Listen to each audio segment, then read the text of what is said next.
ਫਤਿਹ। ਅੱਜ ਜੋ ਦਾਸ ਦੀ ਪ੍ਰੈਜੈਂਟੇਸ਼ਨ ਦਾ ਵਿਸ਼ਾ ਹੈ ਉਹ ਹੈ ਮੈਨੂੰ ਸਿੱਖੀ ਤੇ ਮਾਣ ਹੈ, ਅਰਥਾਤ I am proud to be a Sikh. ਇਹ ਜਿਹੜੀ ਗੱਲ ਹੈ ਅਸੀਂ ਸਟੀਕਰਾਂ ਤੇ ਲਿਖੀ ਹੋਈ ਜਾਂ ਨੌਜਵਾਨਾਂ ਨੂੰ ਟੀ-ਸ਼ਰਟ ਪਾਏ ਉਹਦੇ ਪਿੱਛੇ ਲਿਖਿਆ ਸਾਨੂੰ ਨਜ਼ਰ ਆਉਂਦਾ ਹੈ। ਸੋ ਅਸੀਂ ਆਮ ਇਸ ਸੈਂਟੈਂਸ ਤੋਂ ਜਾਣੂ ਹਾਂ। ਤੇ ਇੱਕ ਦਿਨ ਮੇਰੇ ਮਨ 'ਚ ਵਿਚਾਰ ਆਇਆ ਵੀ ਆਪਣੇ ਨੂੰ ਪੁੱਛਿਆ ਜਾਏ ਮੈਨੂੰ ਸਿੱਖੀ ਤੇ ਮਾਣ ਹੈ ਪਰ ਕਿਉਂ। ਸੋ ਇਹਦੇ ਅਲੱਗ-ਅਲੱਗ ਜਵਾਬ ਮਿਲੇ। ਕੋਈ ਕਹਿੰਦਾ ਜੀ ਸਿੱਖਾਂ ਨੇ ਸ਼ਹੀਦ ਬੜੇ ਪੈਦਾ ਕੀਤੇ ਨੇ, ਕੋਈ ਕਵੇ ਕਿ ਸਿੱਖ ਲੰਗਰ ਲਗਾਉਂਦੇ ਨੇ, ਤੇ ਬਹੁਤ ਸਾਰੀਆਂ ਤਾਂ ਗੱਲਾਂ ਕੀਤੀਆਂ। ਪਰ ਫਿਰ ਉਹ ਮੈਨੂੰ ਲੱਗਿਆ ਕਿ ਇਹ ਜਿਹੜੇ ਜਵਾਬ ਨੇ ਬੜੇ ਵੇਗ ਜਿਹੇ ਜਨਰਲ ਹੈਗੇ ਨੇ, ਇਹ ਸਪੈਸੀਫਿਕ ਨਹੀਂ ਹੈਗੇ। ਤੇ ਦੂਜੀ ਕਾਰਨ ਇਹ ਸੀਗਾ ਕਿ ਹੁਣ ਜਿੱਦਾਂ ਗਲੋਬਲਾਈਜੇਸ਼ਨ ਹੋ ਗਿਆ ਪਿਛਲੇ 20-30 ਸਾਲਾਂ 'ਚ ਅਸੀਂ ਦੇਖ ਰਹੇ ਹਾਂ ਕਿ ਇੰਟਰਮਿੰਗਲਿੰਗ ਹੋ ਗਈ ਹੈ ਬਹੁਤ ਜ਼ਿਆਦਾ। ਹੁਣ ਮਤਲਬ ਕਿ ਦਿੱਲੀ ਇੱਕ ਕਿਸਮ ਦਾ ਅਸੀਂ ਪਹਿਲੇ ਕਹਿ ਦਿੰਦੇ ਸੀਗੇ ਵੀ ਇੱਕ ਪੰਜਾਬੀ ਸ਼ਹਿਰ ਹੈਗਾ, ਹੁਣ ਤੁਸੀਂ ਉਹਨੂੰ ਦਿੱਲੀ ਨੂੰ ਕਾਨਪੁਰ ਬੰਬੇ ਵਾਂਗੂ ਦੇਖ ਸਕਦੇ ਹੋ, ਜਿੱਥੇ ਬਹੁਤ ਸਾਰੀਆਂ ਕੋਸਮੋਪੋਲੀਟਨ ਗੱਲਾਂ ਹੋ ਗਈਆਂ ਨੇ। ਤੇ ਇਸ ਦੌਰਾਨ ਫਿਰ ਇੰਟਰਨੈਟ ਵੀ ਆ ਗਿਆ, ਸੋਸ਼ਲ ਮੀਡੀਆ ਵੀ ਆ ਗਿਆ, ਤੇ ਹੋਰ ਬਹੁਤ ਸਾਰੀਆਂ ਦੁਕਾਨਾਂ ਧਰਮ ਦੀਆਂ ਅੱਗੇ ਉਹਨਾਂ ਦੀ ਬ੍ਰਾਂਚਾਂ ਖੁੱਲ ਗਈਆਂ। ਕਿਤੇ ਬ੍ਰਹਮ ਕੁਆਰੀ ਹੈ, ਕਿਤੇ ਕੋਈ ਸ਼੍ਰੀ ਰਵੀ ਸ਼ੰਕਰ ਹੈ, ਕਿਤੇ ਕੋਈ ਹੈ, ਕਿਤੇ ਕੋਈ ਹੈ। ਸੋ ਪਹਿਲੇ ਕੀ ਹੁੰਦਾ ਸੀਗਾ, ਇੱਕ ਪਿੰਡ 'ਚ ਇੱਕ ਮੁਹੱਲੇ 'ਚ ਜਿੱਦਾਂ ਭਾਵੇਂ ਬੰਦਾ ਕੋਈ ਬਾਣੀ ਪੜ੍ਹਨ ਵਾਲਾ ਭਾਵੇਂ ਨਹੀਂ ਪੜ੍ਹਨ ਵਾਲਾ, ਪਰ ਉਹਦੀ ਇੰਟਰੈਕਸ਼ਨ, ਉਹਦਾ ਆਲਾ ਦੁਆਲਾ ਮਾਹੌਲ ਉਹ ਸਿੱਖੀ ਰਵਾਇਤਾਂ, ਸਿੱਖੀ ਟ੍ਰੈਡੀਸ਼ਨ ਵਾਲਾ ਹੀ ਹੁੰਦਾ ਸੀਗਾ। ਉਹਨੂੰ ਕੋਈ ਦੂਜੇ ਪਾਸੇ ਉਹਦੀ ਸਲੇਟ ਤੇ ਕੋਈ ਦੂਜਾ ਲਿਖਣ ਵਾਲਾ, ਵਰਗਲਾਉਣ ਵਾਲੇ ਦੀ ਸੰਭਾਵਨਾ ਬੜੀ ਘੱਟ ਹੁੰਦੀ ਸੀਗੀ। ਪਰ ਅੱਜ ਕੱਲ੍ਹ ਜਿਹੜੀ ਹੈ ਤੁਹਾਨੂੰ ਸਿਧਾਂਤ ਦੀ ਸਪਸ਼ਟਤਾ ਜਿਹੜੀ ਹੈ ਉਹ ਹੋਣੀ ਬਹੁਤ ਜ਼ਰੂਰੀ ਹੋ ਗਈ ਹੈ। ਹੋ ਸਕਦਾ ਤੁਹਾਨੂੰ ਟ੍ਰੇਨ ਵਿੱਚ, ਫਲਾਈਟ ਵਿੱਚ, ਕਿਤੇ ਇੱਧਰ ਉੱਧਰ ਤੁਹਾਨੂੰ ਕੋਈ ਬੰਦਾ ਮਿਲ ਸਕਦਾ ਹੈ, ਜਿੰਨਾ ਤੁਸੀਂ ਕਿਸੇ ਕਨਵਰਸੇਸ਼ਨ ਵਿੱਚ ਇੰਗੇਜ ਹੋ ਜਾਓ, ਗੱਲਬਾਤ ਵਿੱਚ ਰੁੱਝ ਜਾਓ, ਤੇ ਉਸ ਵੇਲੇ ਤੁਹਾਨੂੰ ਸਵਾਲ ਕਰਨੇ, ਸਵਾਲਾਂ ਦੇ ਜਵਾਬ ਦੇਣੇ, ਜਾਂ ਜਿਹੜੀ ਸਿਧਾਂਤ ਦੀ ਸਪਸ਼ਟਤਾ ਹੈ ਉਹ ਹੋਣੀ ਚਾਹੀਦੀ ਹੈ। ਸੋ ਇਹ ਵਿਸ਼ੇ ਨੂੰ ਮਤਲਬ ਕਿ ਇਹ ਗੱਲਾਂ ਨੂੰ ਧਿਆਨ 'ਚ ਰੱਖ ਕੇ ਇਹ ਵਿਸ਼ਾ ਤਿਆਰ ਕੀਤਾ ਗਿਆ। ਸੋ ਪਹਿਲੀ ਵਾਰ ਹੈ ਜਿਹੜਾ ਮੈਂ ਲਿਆ ਸੀਗਾ, ਇਹ ਕਰੀਬ 4-5 ਸਾਲ ਪਹਿਲੇ ਦਾਸ ਨੂੰ ਕੈਨੇਡਾ ਜਾਣ ਦਾ ਮੌਕਾ ਮਿਲਿਆ ਸੀ। ਤਦ ਮੈਂ ਉੱਥੇ ਕਲਾਸਾਂ ਲੈ ਰਿਹਾ ਸੀਗਾ 2-3 ਮਹੀਨੇ ਲਗਾਤਾਰ, ਤੇ ਉੱਥੇ ਇਹ ਟੌਪਿਕ ਤਿਆਰ ਕੀਤਾ ਸੀਗਾ। ਸੋ ਅੱਜ ਇਹਨੂੰ ਇੱਥੇ ਹੁਣ ਦੁਬਾਰਾ ਅਸੀਂ ਇੱਥੇ ਰਿਪੀਟ ਕਰਨ ਜਾ ਰਹੇ ਹਾਂ। ਸੋ ਆਮ ਤੌਰ ਤੇ ਕੀ ਦੇਖਿਆ ਜਾਂਦਾ ਹੈ ਕਿ ਧਾਰਮਿਕ ਜਗਤ ਵਿੱਚ ਜਿਹੜੇ ਧਰਮ ਦੇ ਵਿਦਵਾਨ ਨੇ, ਜਿਹਨੂੰ ਥਿਓਲੋਜੀਅਨਸ ਕਹਿ ਦਿੰਦੇ ਆ, ਉਹ ਪੂਰੇ ਸੰਸਾਰ ਦੇ ਧਰਮਾਂ ਨੂੰ ਦੋ ਕੈਟੇਗਰੀਆਂ ਵਿੱਚ ਵੰਡਦੇ ਨੇ, ਈਸਟਰਨ ਥਾਟ ਤੇ ਵੈਸਟਰਨ ਥਾਟ। ਈਸਟਰਨ ਥਾਟ ਵਿੱਚ ਆ ਜਾਂਦਾ ਹੈ ਬੁੱਧਿਜ਼ਮ, ਜੈਨਿਜ਼ਮ ਤੇ ਹਿੰਦੂਇਜ਼ਮ, ਠੀਕ ਹੈ। ਤੇ ਵੈਸਟਰਨ ਥਾਟ ਵਿੱਚ ਆ ਜਾਂਦਾ ਜੂਡਾਇਜ਼ਮ, ਜਿਹਨੂੰ ਕਹਿੰਦੇ ਯਹੂਦੀ, ਇਸਲਾਮ ਤੇ ਕ੍ਰਿਸਚੀਅਨਿਟੀ। ਹੁਣ ਮੁਸ਼ਕਿਲ ਇਹ ਹੈਗੀ ਹੈ ਕਿ ਕਈ ਵਾਰ ਸਿੱਖੀ ਨੂੰ ਇਹ ਦੋਨਾਂ ਇਹਨਾਂ 'ਚ ਰਲਗੱਡ ਕਰਨ ਦੀ ਜਾਣੇ ਅਣਜਾਣੇ 'ਚ ਯਤਨ ਕੀਤੇ ਜਾਂਦੇ ਹਨ। ਤੇ ਸਾਨੂੰ ਪਹਿਲੀ ਗੱਲ ਤੇ ਇਹ ਸਮਝ ਲੈਣੀ ਚਾਹੀਦੀ ਹੈ ਕਿ Sikhism is neither eastern nor western thought. ਸਾਡੇ ਸਮਾਜ ਵਿੱਚ ਇੱਕ ਬਹੁਤ ਜ਼ਿਆਦਾ ਪ੍ਰਚਲਨ ਹੈ, ਤੇ ਕਿਤਾਬਾਂ ਵੀ ਲਿਖੀਆਂ ਗਈਆਂ। ਭਾਈ ਕਾਨ ਸਿੰਘ ਨਾਭਾ ਨੇ ਹਮ ਹਿੰਦੂ ਨਹੀਂ, ਸਿੱਖ ਮਿਸ਼ਨਰੀ ਕਾਲਜ ਨੇ ਵੀ ਇਸ ਗੱਲ ਨੂੰ ਨਿਆਰਾ ਖਾਲਸਾ ਕਰਕੇ ਬਹੁਤ ਜ਼ਿਆਦਾ ਪ੍ਰਚਾਰਿਆ। ਤੇ ਸਾਡਾ ਜ਼ੋਰ ਇਸ ਗੱਲ ਤੇ ਹੁੰਦਾ ਵੀ ਅਸੀਂ ਹਿੰਦੂ ਨਹੀਂ ਹੈਗੇ। ਪਰ ਮੈਂ ਕਹਿਣਾ ਚਾਹੁੰਦਾ ਇਹ ਗੱਲ ਵੀ ਅਸੀਂ ਇੱਕ ਵਾਰ ਨੈਰੋ ਡਾਊਨ ਕਰ ਦਿੰਦੇ ਹਾਂ। ਅਸਲ ਗੱਲ ਇਹ ਹੈਗੀ ਹੈ ਕਿ ਸਿੱਖੀਜ਼ਮ ਦੁਨੀਆ ਦੇ ਸਾਰੇ ਧਰਮਾਂ ਨਾਲੋਂ ਵਿਲੱਖਣ ਹੈ। ਸੋ ਪਹਿਲੀ ਗੱਲ ਹੈ ਸਾਨੂੰ ਦਿਮਾਗ 'ਚ ਬਿਠਾਉਣੀ ਚਾਹੀਦੀ ਹੈ, ਤੇ ਅਸੀਂ ਇਹਨੂੰ ਸਿੱਧ ਕਰਾਂਗੇ। ਅੱਗੇ ਚੱਲੀਏ ਵੀਰ ਜੀ। So Sikhism is neither eastern nor western thought, ਇਹ ਪਹਿਲੀ ਗੱਲ ਅਸੀਂ ਆਪਣੇ ਦਿਮਾਗ ਵਿੱਚ ਬਿਠਾ ਲਈ। ਹੁਣ ਮੈਂ ਇੱਥੇ ਇੱਕ ਅੱਗੇ ਵਧਣ ਤੋਂ ਪਹਿਲੇ ਅਸੀਂ ਆਪਣੇ ਇੱਕ ਵਿਚਾਰਧਾਰਕ ਜਿਹੜੀ ਗੱਲ ਹੁੰਦੀਆਂ ਸਾਡੇ ਦਿਮਾਗ 'ਚ ਜੋ ਬੈਠੀਆਂ ਹੁੰਦੀਆਂ, ਉਹ ਸਾਡੀ ਪਰਸਨੈਲਿਟੀ ਨੂੰ ਮੋਲਡ ਕਰਦੀਆਂ। ਇਹ ਬੜੀ ਪੱਕੀ ਗੱਲ ਹੈ, ਕਿਉਂਕਿ ਗੁਰਬਾਣੀ ਦਾ ਕਨਸੈਪਟ ਹੈ ਜੈਸਾ ਸੇਵੈ ਤੈਸੋ ਹੋਏ। ਤੁਹਾਡਾ ਜਿਹੋ ਜਿਹਾ ਇਸ਼ਟ ਹੈ, ਤੁਸੀਂ ਜਿਹੋ ਜਿਹੀ ਪੂਜਾ ਕਰਦੇ ਹੋ, ਤੁਹਾਡੇ ਵਿਚਾਰ ਕੀ ਨੇ ਕੁਦਰਤ ਬਾਰੇ, ਰਚਨਾ ਬਾਰੇ, ਹੋਰ ਮਨੁੱਖਾਂ ਬਾਰੇ, ਹੋਰ ਨੈਸ਼ਨੈਲਿਟੀਜ਼ ਬਾਰੇ, ਹੋਰ ਰੇਸਿਸ ਬਾਰੇ, ਤੁਸੀਂ ਉਹ ਮਨੁੱਖਾਂ ਨੂੰ ਕੀ ਕਰਕੇ ਜਾਣਦੇ ਹੋ, ਕਿੱਦਾਂ ਸਮਝਦੇ ਹੋ, ਤੁਹਾਡੇ ਕੀ ਵਿਚਾਰ ਨੇ, ਤੁਹਾਡੀ ਕੀ ਵਿਚਾਰਧਾਰਾ ਹੈ, ਮਰਨ ਤੋਂ ਬਾਅਦ ਕੀ ਹੋਏਗਾ, ਜਾਂ ਮਰਨ ਤੋਂ ਬਾਅਦ ਕੀ ਕਰਨਾ ਹੈ, ਜਾਂ ਜਦੋਂ ਬੰਦਾ ਮਰ ਜਾਏ ਕੀ ਕਰਨਾ ਹੈ, ਧਾਰਮਿਕ ਰਸਮਾਂ ਕੀ ਹੈਗੀਆਂ ਨੇ, ਉਹਨਾਂ ਪਿੱਛੇ ਕਿਹੜੇ ਵਿਚਾਰ ਨੇ, ਕਿਹੜੇ ਲੌਜਿਕ ਨੇ, ਇਹ ਸਾਰੀਆਂ ਗੱਲਾਂ ਮਨੁੱਖ ਦੀ ਘਾੜਤ ਘੜਦੀਆਂ ਨੇ। ਤਮਿਲਨਾਡੂ ਵਿੱਚ ਦੇਖੋ, ਜੱਜ ਜਿਹੜੇ ਨੇ, ਜੱਜ ਉਹ ਕਈ ਸ਼ਨੀਚਰਵਾਰ ਨੂੰ ਫੈਸਲਾ ਰੋਕ ਲੈਂਦੇ ਨੇ, ਕਿਉਂਕਿ ਉਹਨੂੰ ਕਹਿੰਦੇ ਸ਼ਨੀ ਕਾਲਮ, ਸ਼ਨੀਚਰਵਾਰ ਨੂੰ ਮਾੜਾ ਕੰਮ ਨਹੀਂ ਕਰਦੇ।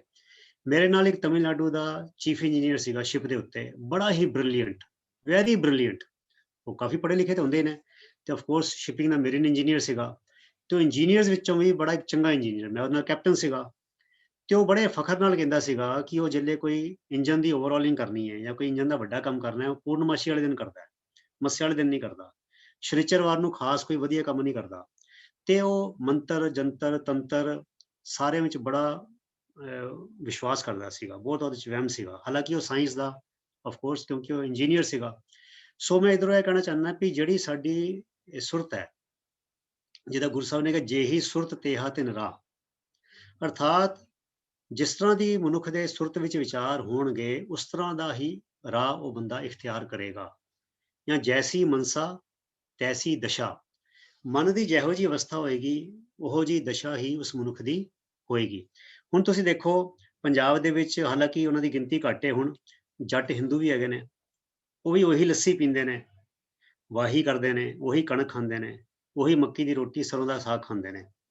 ਪਰ ਇੱਕ ਜਿਹੜਾ ਸਿੱਖ ਹੈਗਾ ਜੋ ਬਾਣੀ ਪੜ੍ਹਦਾ, ਉਹਦੇ ਪਰਸੈਪਸ਼ਨ ਵਿੱਚ ਉਹਦਾ ਜੋ ਜ਼ਿੰਦਗੀ ਦੇ ਪ੍ਰਤੀ ਨਜ਼ਰੀਆ ਹੈ, ਜੋ ਚੜ੍ਹਦੀ ਕਲਾ ਉਹ ਚ ਨਜ਼ਰ ਆਏਗੀ, ਉਹ ਤੁਹਾਨੂੰ ਹਿੰਦੂ ਵਿੱਚ ਜੱਟ ਵਿੱਚ ਨਜ਼ਰ ਨਹੀਂ ਆਏਗੀ। ਤੇ ਇਹ ਜਿਹੜੀ ਗੱਲ ਸ਼ਹਿਰਾਂ ਵਿੱਚ ਤੇ ਉਹਨਾਂ ਤੇ ਬਹੁਤ ਜ਼ਿਆਦਾ ਲਾਗੂ ਹੁੰਦੀ। ਖੱਤਰੀਆਂ ਵਿੱਚ ਅਸੀਂ ਆਲਮੋਸਟ ਤਕਰੀਬਨ ਦੇਖੋ, ਜਿਹਨਾਂ ਨੂੰ ਅਸੀਂ ਮਤਲਬ ਕਿ ਅਸੀਂ ਜਾਤ ਪਾਤ ਦੀ ਗੱਲ ਨਹੀਂ ਕਰ ਰਹੇ, ਪਰ ਮੈਂ ਇੱਕ ਗੱਲ ਨੂੰ ਸਮਝਣ ਲਈ ਕਹਿ ਰਿਹਾ। ਜਿੱਦਾਂ ਅਸੀਂ ਕਹਿੰਦੇ ਸਚਦੇਵਾ, ਚੋਪੜਾ, ਕਪੂਰ, ਤਨੇਜਾ, ਜੁਨੇਜਾ, ਇਹ ਕਿੰਨੇ ਸਾਰੇ ਜਿਹੜੇ ਆ ਨਾਂ ਹੈਗੇ ਨੇ ਖੱਤਰੀਆਂ ਦੇ। ਇਹਨਾਂ 'ਚ ਸਿੱਖ ਵੀ ਹੈਗੇ ਨੇ ਤੇ ਇਹਨਾਂ 'ਚ ਹਿੰਦੂ ਵੀ ਹੈਗੇ ਨੇ। ਬਿਲਕੁਲ ਇੱਕੋ ਜਿਹਾ ਉਹਨਾਂ ਦਾ ਪਿਛੋਕੜ ਇੱਕੋ ਜਿਹਾ ਹੈਗਾ। ਪਰ ਉਹਦੇ ਬਾਵਜੂਦ ਤੁਸੀਂ ਦੇਖੋਗੇ ਜੋ ਇੱਕ ਪਰਸੈਪਸ਼ਨ ਜ਼ਿੰਦਗੀ ਦੀ ਜਾਂ ਜ਼ਿੰਦਗੀ ਦੇ ਪ੍ਰਤੀ ਜੋ ਨਜ਼ਰੀਆ ਹੈ, ਜੋ ਇੱਕ ਸਿੱਖ ਬਾਣੀ ਪੜ੍ਹਨ ਵਾਲੇ ਦਾ ਹੋਏਗਾ, ਚਾਹੇ ਉਹ ਪਿੱਛੋਂ ਦੀ ਔਰ ਭਾਵੇਂ ਕਿਸੇ ਪਰਿਵਾਰ 'ਚੋਂ ਹੀ ਆਇਆ ਹੋਵੇ, ਉਹ ਉਹਦੇ ਪੈਰਲਲ ਹਿੰਦੂ 'ਚ ਭਾਵੇਂ ਅਸੀਂ ਜੇ ਅਸੀਂ ਕਹਿ ਵੀ ਲਈਏ ਵੀ ਇੱਕੋ ਰੇਸ ਦੇ ਹੈਗੇ ਨੇ, ਇੱਕੋ ਬਿਰਾਦਰੀ ਦੇ ਹੈਗੇ ਨੇ, ਫਿਰ ਵੀ ਜ਼ਮੀਨ ਅਸਮਾਨ ਦਾ ਫਰਕ ਹੋਏਗਾ। ਸੋ ਇਸ ਕਰਕੇ ਜਿਹੜੀ ਦਿਮਾਗ ਦੇ ਵਿੱਚ ਸਿਧਾਂਤ ਦੀ ਸਪਸ਼ਟਤਾ ਜਿਹੜੀ ਹੈ, ਜੋ ਵਿਚਾਰਧਾਰਾ ਹੈ, ਤਾਂ ਹੀ ਗੁਰੂ ਸਾਹਿਬ ਨੇ ਕਿਹਾ ਵੀ ਗੁਰੂ ਗੁਰੂ ਗੁਰੂ ਕਰ ਮਨ ਹੋਰ, ਗੁਰੂ ਬਿਨਾ ਮੈਂ ਨਾਹੀ ਹੋਰ। ਸੋ ਇਹ ਜਿਹੜੀ ਦ੍ਰਿੜਤਾ ਹੈ, ਇਹ ਬਹੁਤ ਜ਼ਰੂਰੀ ਹੈ। ਸੋ ਸਿੱਖੀ ਵਿਲੱਖਣ ਹੈ, ਇਹ ਗੱਲ ਸਾਨੂੰ ਬਿਲਕੁਲ ਚੰਗੀ ਤਰ੍ਹਾਂ ਇਹਦੇ ਵਿੱਚ ਕੋਈ ਧੁੰਦਲਾਪਨ, ਕੋਈ ਐਂਬੀਗੁਇਟੀ ਨਹੀਂ ਹੋਣੀ ਚਾਹੀਦੀ ਕਿ ਸਿੱਖੀ ਵਿਲੱਖਣ ਹੈ। ਤੇ ਵਿਲੱਖਣ ਸਿਰਫ ਹਿੰਦੂ ਧਰਮ ਤੋਂ ਨਹੀਂ, ਦੁਨੀਆ ਦੇ ਸਾਰੇ ਥਾਟ ਪ੍ਰੋਸੈਸਿਸ ਤੋਂ ਵੱਖਰੀ ਹੈ, ਵਿਲੱਖਣ ਹੈ।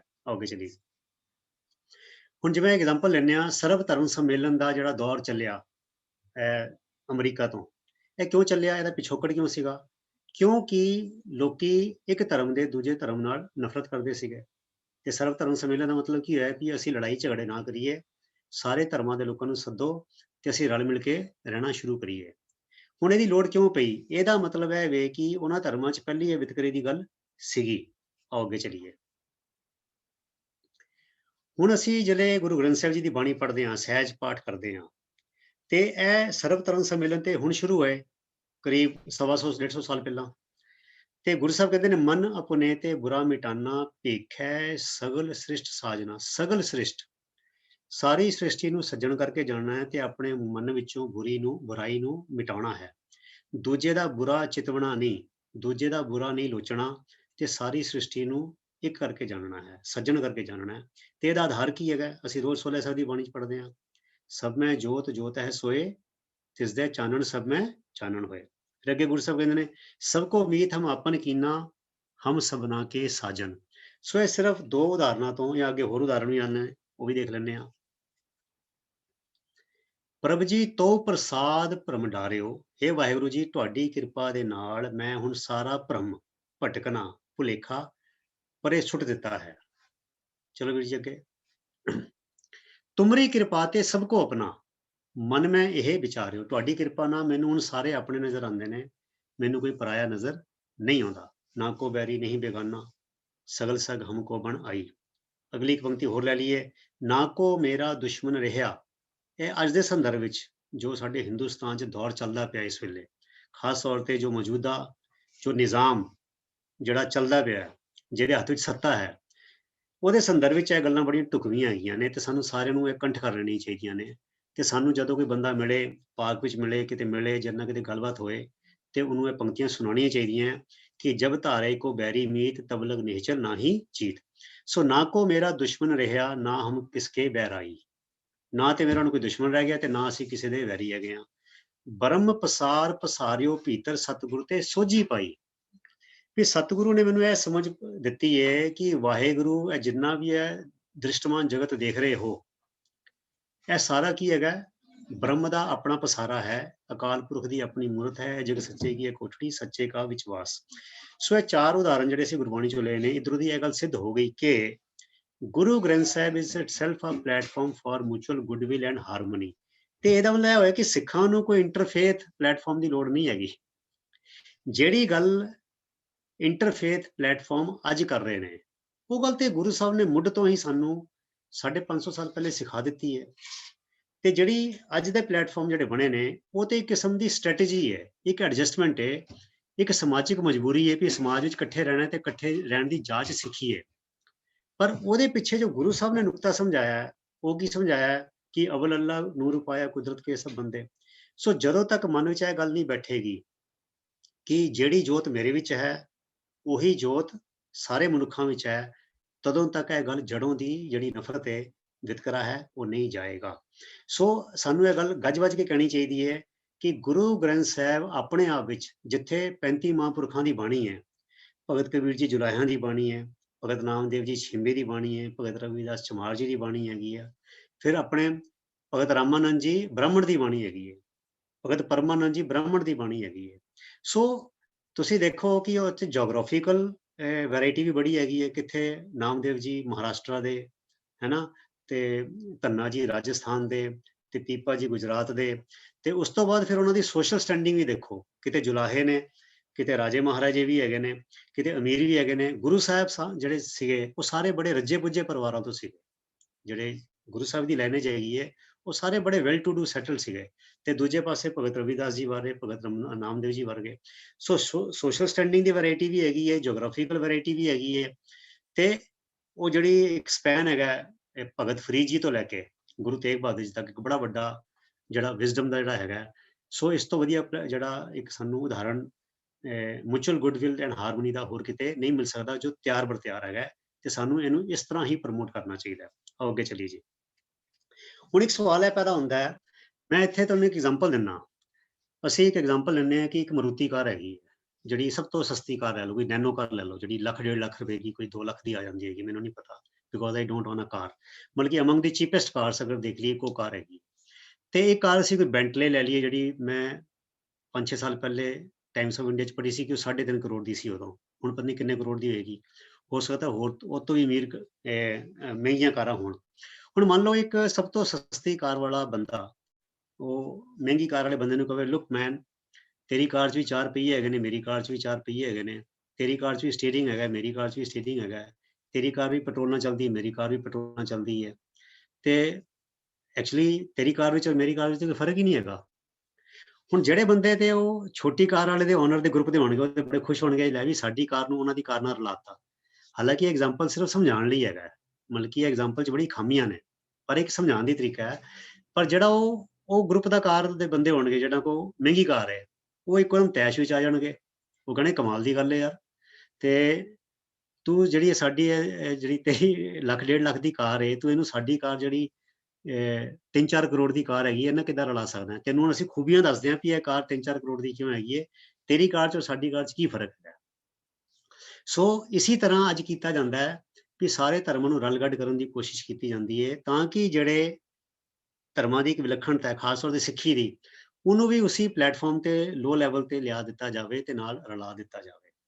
ਮੈਂ ਇੱਕ ਐਗਜ਼ਾਮਪਲ ਲੈਣਾ, ਅੱਜ ਦੇ ਜ਼ਮਾਨੇ 'ਚ ਡੈਮੋਕ੍ਰੇਸੀ ਦੀ ਗੁੱਡੀ ਚੜੀ ਹੋਈ ਹੈ, ਤੇ ਜਿਹੜੇ ਲੋਕਾਂ ਕੋਲ ਡੈਮੋਕ੍ਰੇਸੀ ਹੈ ਉਹ ਇਸ ਚੀਜ਼ ਦਾ ਫਖਰ ਕਰਦੇ ਨੇ ਵੀ ਅਸੀਂ ਡੈਮੋਕ੍ਰੇਸੀ ਵਿੱਚ ਰਹਿੰਦੇ ਹਾਂ। ਠੀਕ ਹੈ, ਹੁਣ ਮੰਨ ਲਓ ਸਾਡੇ ਦੇਸ਼ ਵਿੱਚ ਕੋਈ ਡਿਕਟੇਟਰ ਆਵੇ, ਡਿਕਟੇਟਰ ਦੇਸ਼ ਦਾ ਕੋਈ ਬੰਦਾ ਸਾਡੇ ਘਰ ਦੇਸ਼ ਵਿੱਚ ਵਿਜ਼ਿਟ ਕਰੇ, ਤੇ ਉਹ ਸਾਡੇ ਪਬਲਿਕ ਨੂੰ ਕਿਤੇ ਐਡਰੈਸ ਕਰੇ, ਹਨਾ, ਕਿਸੇ ਪਲੇਟਫਾਰਮ ਤੇ।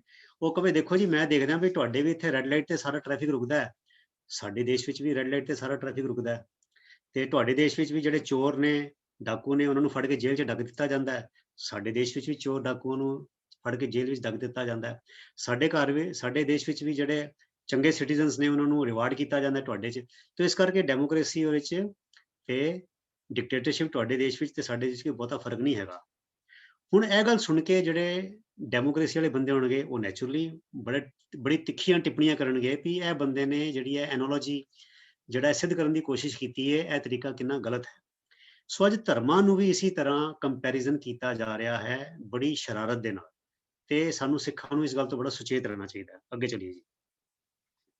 ਸੋ ਆਓ ਦੇਖੀਏ, ਹੁਣ ਸਾਰੇ ਧਰਮ ਕਹਿੰਦੇ ਨੇ ਸਾਂਝੀਆਂ ਗੱਲਾਂ ਸਿੱਧਾ ਕਰਦੇ, ਕਹਿੰਦੇ ਸਾਰੇ ਧਰਮ ਕਹਿੰਦੇ ਨੇ ਈਰਖਾ ਨਾ ਕਰੋ, ਉਹ ਏਦਾਂ ਸਮਝਾਉਂਦੇ ਨੇ ਸਾਨੂੰ, ਕਿਉਂਕਿ ਸਿੱਖ ਭੋਲੇ ਤੇ ਹੈਗੇ ਹੀ ਨੇ, ਉਹ ਗੁਰੂ ਗ੍ਰੰਥ ਸਾਹਿਬ ਦੀ ਬਾਣੀ ਪੜ੍ਹਦੇ ਨਹੀਂ, ਵਿਚਾਰਦੇ ਨਹੀਂ, ਸਿਧਾਂਤਾਂ ਨੂੰ ਸਪਸ਼ਟਤਾ ਨਾਲ ਸਮਝਦੇ ਨਹੀਂ ਹੈਗੇ, ਤੇ ਉਹ ਬਸ ਉਹ ਸੋਚਦੇ ਵੀ ਚਲੋ ਲੰਗਰ ਲਾਓ, ਸੇਵਾ ਕਰੋ, ਜੋ ਕਰਨਾ ਚਾਹੀਦਾ ਚੰਗੀ ਗੱਲ ਹੈ। ਪਰ ਦੇਖੋ ਮੈਂ ਇਹ ਕਹਿੰਦਾ ਵੀ ਅਰਥਕੁਏਕ ਰੋਜ਼ ਨਹੀਂ ਆਉਂਦੇ, ਕਰੋਨਾ ਰੋਜ਼ ਨਹੀਂ ਆਉਂਦਾ।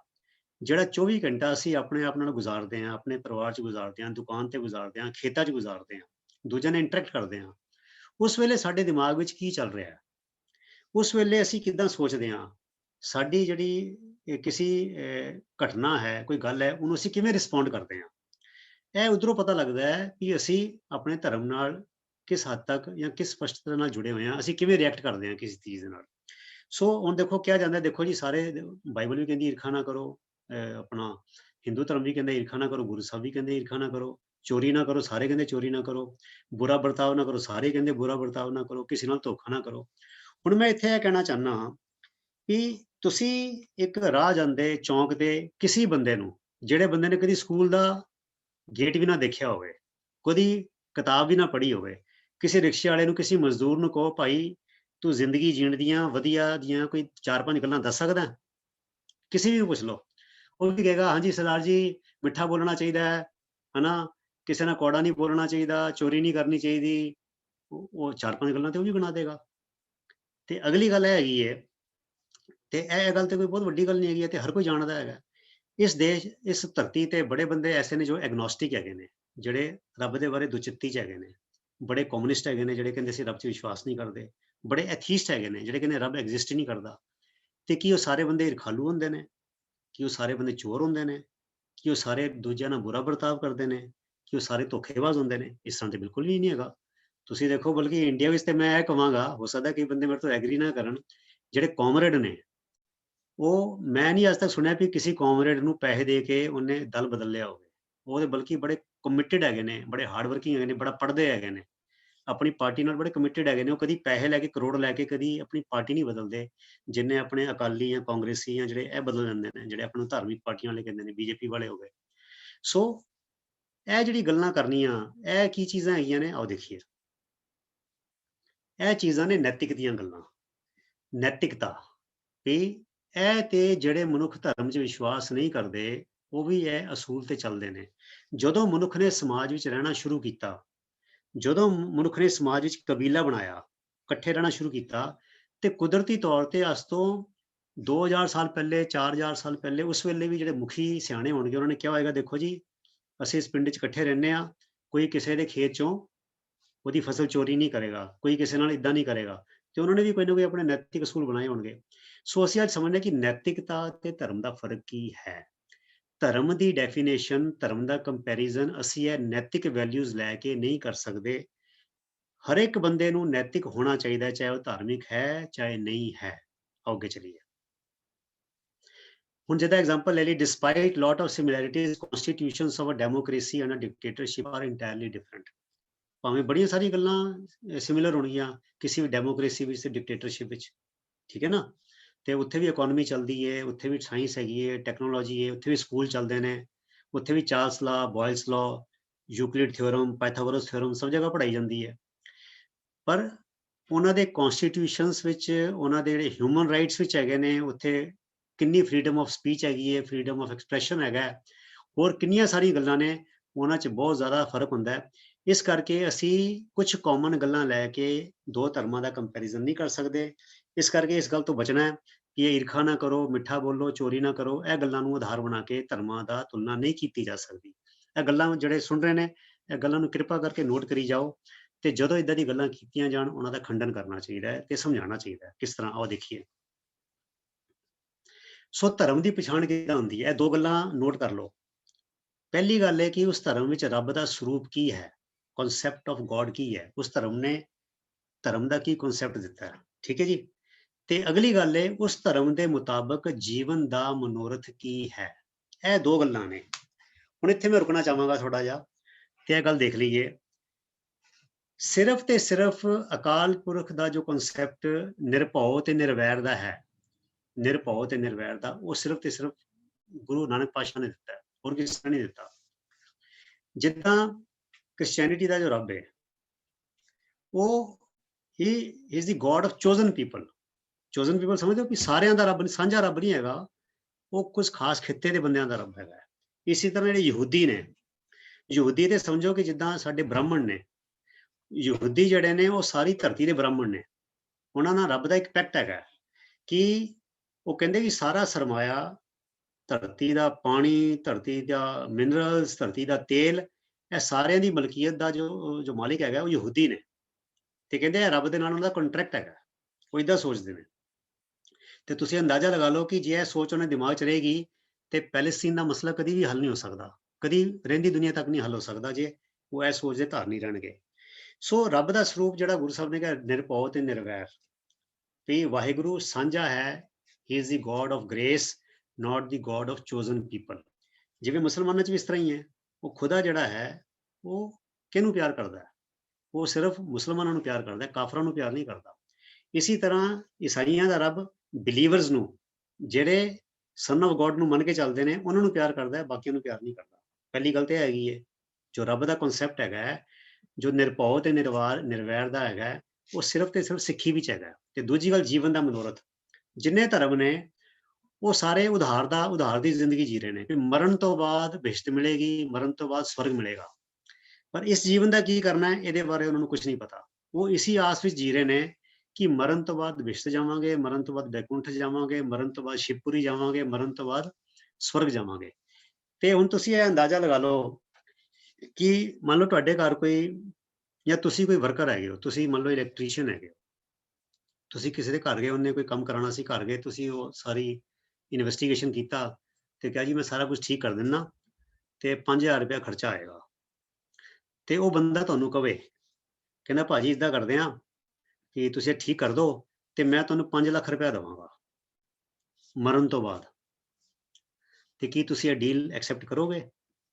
ਉਹ ਕਹਿੰਦਾ ਭਾਈ ਤੁਸੀਂ 5000 ਮੰਗ ਰਹੇ ਹੋ, ਮੈਂ ਤੁਹਾਨੂੰ 5 ਲੱਖ ਦੇ ਰਿਹਾ ਮਰਨ ਤੋਂ ਬਾਅਦ। ਉਹ ਕਹਿੰਦਾ ਭਾਈ ਸਾਹਿਬ ਇਦਾਂ ਕਰੋ, ਤੁਸੀਂ 5 ਨਾ ਦੇਵੋ, ਤੁਸੀਂ 4.25 ਦੇ ਦਿਓ, ਪਰ ਮੈਨੂੰ ਕੈਸ਼ ਚਾਹੀਦਾ ਹੁਣੇ। ਮਰਨ ਤੋਂ ਬਾਅਦ 5 ਲੱਖ ਕੀ, ਮੈਂ 5 ਕਰੋੜ ਵੀ ਕੀ ਕਰਾਂਗਾ। ਸੋ ਤੁਸੀਂ ਇਹ ਦੇਖੋ ਕਿ ਇੰਨੀ ਸਿੰਪਲ ਜੀ ਗੱਲ, ਇੱਕ ਕੋਈ ਵੀ ਅਨਪੜ੍ਹ ਗੰਵਾਰ ਬੰਦਾ ਵੀ ਜਿਹੜਾ ਹੈ ਇਸ ਡੀਲ ਨੂੰ ਐਕਸੈਪਟ ਨਹੀਂ ਕਰੇਗਾ। ਤੇ ਧਰਮ ਦੇ ਖੇਤਰ ਵਿੱਚ ਲੋਕੀ ਬਹਿਸ਼ਤ ਦੇ ਸੁਪਨੇ ਸੰਜੋਈ ਬੈਠੇ ਨੇ, ਸਵਰਗ ਦੇ ਸੁਪਨੇ ਸੰਜੋਈ ਬੈਠੇ ਨੇ, ਬੈਕੁੰਠਾਂ ਦੀ ਆਸਾ ਲਾ ਕੇ ਬੈਠੇ ਨੇ, ਤੇ ਇਹ ਵਾਲਾ ਜੀਵਨ ਜਿਹੜਾ ਅਮੋਲਕ ਜੀਵਨ ਮਿਲਿਆ, ਇਹ ਗਵਾਈ ਜਾ ਰਹੇ ਨੇ। ਇਸ ਮਾਮਲੇ ਵਿੱਚ ਵੀ ਸਿੱਖ ਧਰਮ ਸਾਰੇ ਧਰਮਾਂ ਨਾਲੋਂ ਵੱਖਰਾ ਹੈ। ਸੋ ਇਹ ਦੋ ਗੱਲਾਂ ਚੇਤੇ ਰੱਖਣੀਆਂ, ਰੱਬ ਦਾ ਸਰੂਪ ਤੇ ਜੀਵਨ ਦਾ ਮਨੋਰਥ। ਅੱਗੇ ਚਲੀਏ, ਲਿਖੀਏ ਹੁਣ। ਉਹ ਰੱਬ ਦਾ ਸਰੂਪ ਇੱਕ ਓਂਕਾਰ ਤੋਂ ਲੈ ਕੇ ਗੁਰਪ੍ਰਸਾਦ ਤੱਕ ਗੁਰੂ ਸਾਹਿਬ ਨੇ ਬੜੇ ਸੋਹਣੇ ਢੰਗ ਨਾਲ ਸਮਝਾਇਆ ਹੈਗਾ।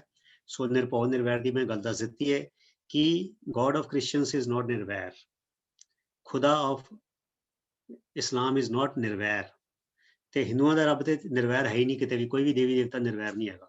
ਸ਼ੂਦਰ ਲਈ, ਔਰਤਾਂ ਲਈ ਕਿਤੇ ਕੋਈ ਮੁਕਤੀ ਦਾ ਕੋਈ ਗੁੰਜਾਇਸ਼ ਨਹੀਂ ਹੈਗੀ, ਠੀਕ ਹੈ ਨਾ, ਉਹ ਸਭ ਨੂੰ ਪਤਾ ਹੀ ਹੈ ਸਾਨੂੰ। ਤੇ ਆਓ ਅੱਗੇ ਚਲੀਏ। ਹੁਣ ਜਿੱਦਾਂ ਦੇਖੋ ਮਿਸਲੀਡਿੰਗ ਸਟੇਟਮੈਂਟਸ ਹੁੰਦੀਆਂ, ਜਿੱਦਾਂ ਉਹ ਕ੍ਰਿਸ਼ਨ ਨੇ ਕਿਹਾ ਸੀ ਨਾ ਅਸ਼ਵਥਾਮਾ ਮਰ ਗਿਆ। ਹੁਣ ਅਸ਼ਵਥਾਮਾ ਹਾਥੀ ਦਾ ਨਾਮ ਵੀ ਹੈਗਾ। ਅਸ਼ਵਥਾਮਾ ਉਹ ਜਿਹੜਾ ਕਿਹੜਾ ਉਹ ਇੱਕ ਧ੍ਰਿਸ਼ਟ ਪਨੀ ਕਿਹੜਾ ਉਹਨਾਂ ਦਾ ਕੌਰਵਾਂ ਦਾ ਬੰਦਾ ਸੀ, ਮੈਂਬਰ ਸੀ ਉਹਨਾਂ ਦਾ, ਸਿਪਾਹੀ ਸੈਨਾਪਤੀ, ਉਹਦਾ ਨਾਮ ਵੀ ਸੀਗਾ। ਸੋ ਗੱਲ ਇਹ ਨਹੀਂ ਦੱਸਣੀ ਵੀ ਕੌਣ ਮਰਿਆ, ਮੜੀ ਇਹਨੂੰ ਕਹਿੰਦੇ ਹਾਫ ਟਰੁੱਥ। ਹਾਫ ਟਰੁੱਥ ਕਈ ਵਾਰ ਮਿਸਲੀਡਿੰਗ ਹੋ ਜਾਂਦਾ ਹੈ, ਤੇ ਪ੍ਰੈਸ ਵਾਲੇ ਵੀ ਇਦਾਂ ਕਰਦੇ ਨੇ, ਮੀਡੀਆ ਅੱਜ ਕੱਲ੍ਹ ਤੇ ਖੈਰ ਬਹੁਤ ਜ਼ਿਆਦਾ ਇਦਾਂ ਕਰਦਾ ਹੈ। ਹੁਣ ਜਿੱਦਾਂ ਇੱਕ ਸਟੇਟਮੈਂਟ ਹੈ, ਪ੍ਰਭੂ ਸਾਨੂੰ ਪਿਆਰ ਕਰਦਾ ਹੈ, ਗੋਡ ਲਵਸ ਅਸ। ਬਿਲਕੁਲ ਬੜੀ ਵਧੀਆ ਗੱਲ ਹੈਗੀ, ਗੋਡ ਲਵਸ ਅਸ। ਅੱਗੇ ਚਲੀਏ। ਪਰ ਸਾਨੂੰ ਕੌਣ? ਅਸ ਹੂ। ਹੁਣ ਦੇਖੋ ਇਹ ਸਟੇਟਮੈਂਟ ਅਲੱਗ-ਅਲੱਗ ਬਦਲੇ ਜਿਹੜੇ ਕਹਿਣਗੇ, ਇਹਦੇ ਅਲੱਗ-ਅਲੱਗ ਇੰਟਰਪ੍ਰੀਟੇਸ਼ਨ ਹੋਏਗੀ, ਇਹਦੀ ਅਲੱਗ-ਅਲੱਗ ਭਾਵਨਾ ਹੋਏਗੀ। ਜੇ ਤੁਸੀਂ ਕਿਸੇ ਈਸਾਈ ਕੋਲੋਂ ਪੁੱਛੋ ਕਿ ਗੋਡ ਲਵਸ ਅਸ, ਇਹਦਾ ਕੀ ਮਤਲਬ ਹੈ, ਉਹ ਜੇ ਉਹ ਬੜਾ ਫਰੈਂਕ ਹੋਏਗਾ, ਪੱਕਾ ਹੋਏਗਾ, ਨਹੀਂ ਤੇ ਬੜਾ ਇੰਪਰੈਸਿੰਗ ਕੁਐਸਚਨ ਹੈ ਉਹਦੇ ਲਈ। ਕਿਉਂਕਿ ਮੈਨੂੰ ਇਦਾਂ ਜਹਾਜ਼ ਦੇ ਬੰਦੇ ਮਿਲੇ ਨੇ, ਮੈਂ ਇਹਦਾ ਪੁੱਛਿਆ ਸੀ, ਮੈਂ ਕਿਹਾ ਆਰ ਯੂ ਰੀਅਲੀ ਸ਼ੋਰ ਕਿ non Christians will go to hell? ਤੇ ਵਿਚਾਰੇ ਦਾ ਮੂੰਹ ਜਿਹੜਾ ਨਾ ਸ਼ਰਮਿੰਦਾ ਜਿਹਾ ਹੋ ਗਿਆ ਬੜਾ, ਕਿਉਂਕਿ ਇਹ ਗੱਲ ਕਿੱਦਾਂ ਮੂੰਹੋਂ ਕਵੇ ਕਿ ਤੁਸੀਂ ਸਾਰੇ ਨਰਕਾਂ ਨੂੰ ਜਾਓਗੇ। ਕਿਉਂਕਿ ਇਹ ਤੇ ਉਹਨਾਂ ਦਾ ਕਨਸੈਪਟ ਹੀ ਹੈਗਾ ਕਿ ਜਿਹਨੇ ਜੋ ਕ੍ਰਿਸਚਨ ਬਣੇਗਾ ਉਹ ਸਵਰਗਾਂ ਨੂੰ ਜਾਏਗਾ, ਬਾਕੀ ਸਾਰੇ ਨਰਕਾਂ ਨੂੰ ਜਾਣਗੇ, ਠੀਕ ਹੈ।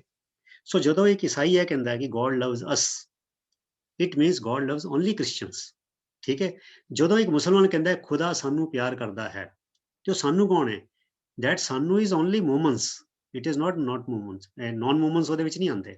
ਪਰ ਜਦੋਂ ਇਸ ਸਿੱਖ ਨੂੰ ਪੁੱਛੋਗੇ ਕਿ ਗੋਡ ਲਵਸ ਅਸ, ਇਹਦਾ ਕੀ ਮਤਲਬ ਹੈ? ਸਾਰੀ ਮਨੁੱਖਤਾ ਨੂੰ, ਕਿਉਂਕਿ ਅਸੀਂ ਰਾਤ ਦਿਨ ਨੂੰ ਹੀ ਪੜ੍ਹਦੇ ਹਾਂ, ਤੂੰ ਮਾਤ ਪਿਤਾ ਹਮ ਬਾਰਿਕ ਤੇਰੇ, ਅਵਲ ਅੱਲਾ ਨੂਰ ਪਾਇਆ, ਹਾਂਜੀ ਸਭੇ ਜੀ ਸੰਭਾਲ, ਜਗਤ ਜਲੰਦਾ ਰੱਖ ਲੈ, है ना।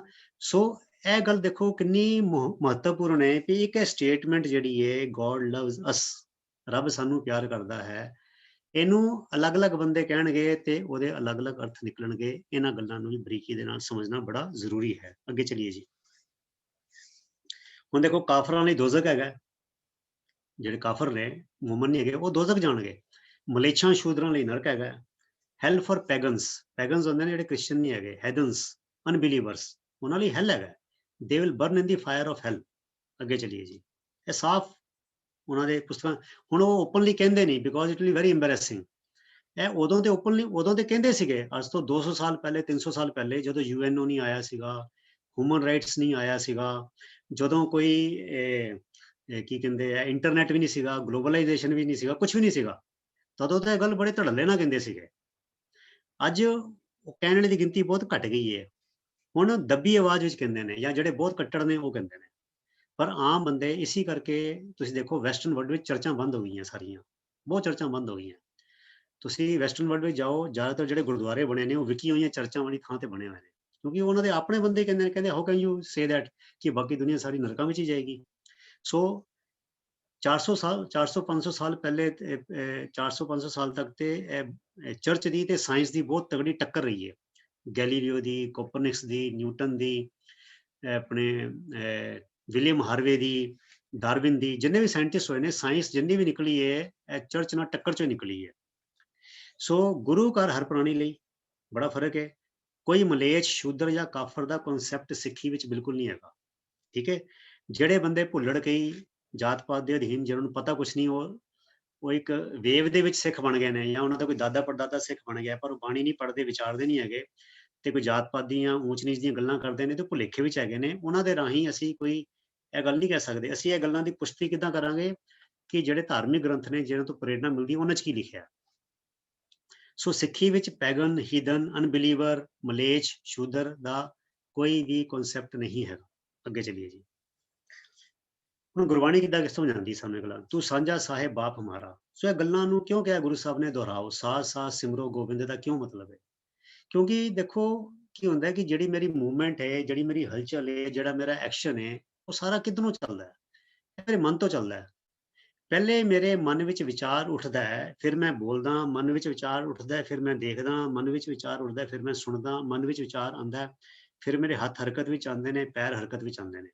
ਅਰਥਾਤ ਸਾਰੀ ਖੇਡ ਮਨ ਤੋਂ ਸ਼ੁਰੂ ਹੁੰਦੀ ਹੈ। ਇਹਦਾ ਮਤਲਬ ਇਹ ਹੈ ਕਿ ਮਨ ਵਿੱਚ ਤੁਹਾਡੇ ਕਿਹੜੇ ਵਿਚਾਰ ਬੈਠੇ ਹੋਏ ਨੇ, ਉਹਦੇ ਨਾਲ ਤੁਹਾਡੀ ਜ਼ਿੰਦਗੀ ਦੀ ਦਿਸ਼ਾ ਤੈਅ ਹੋਏਗੀ। ਹੁਣ ਗੁਰੂ ਸਾਹਿਬ ਨੇ ਕਿਉਂ ਕਿਹਾ?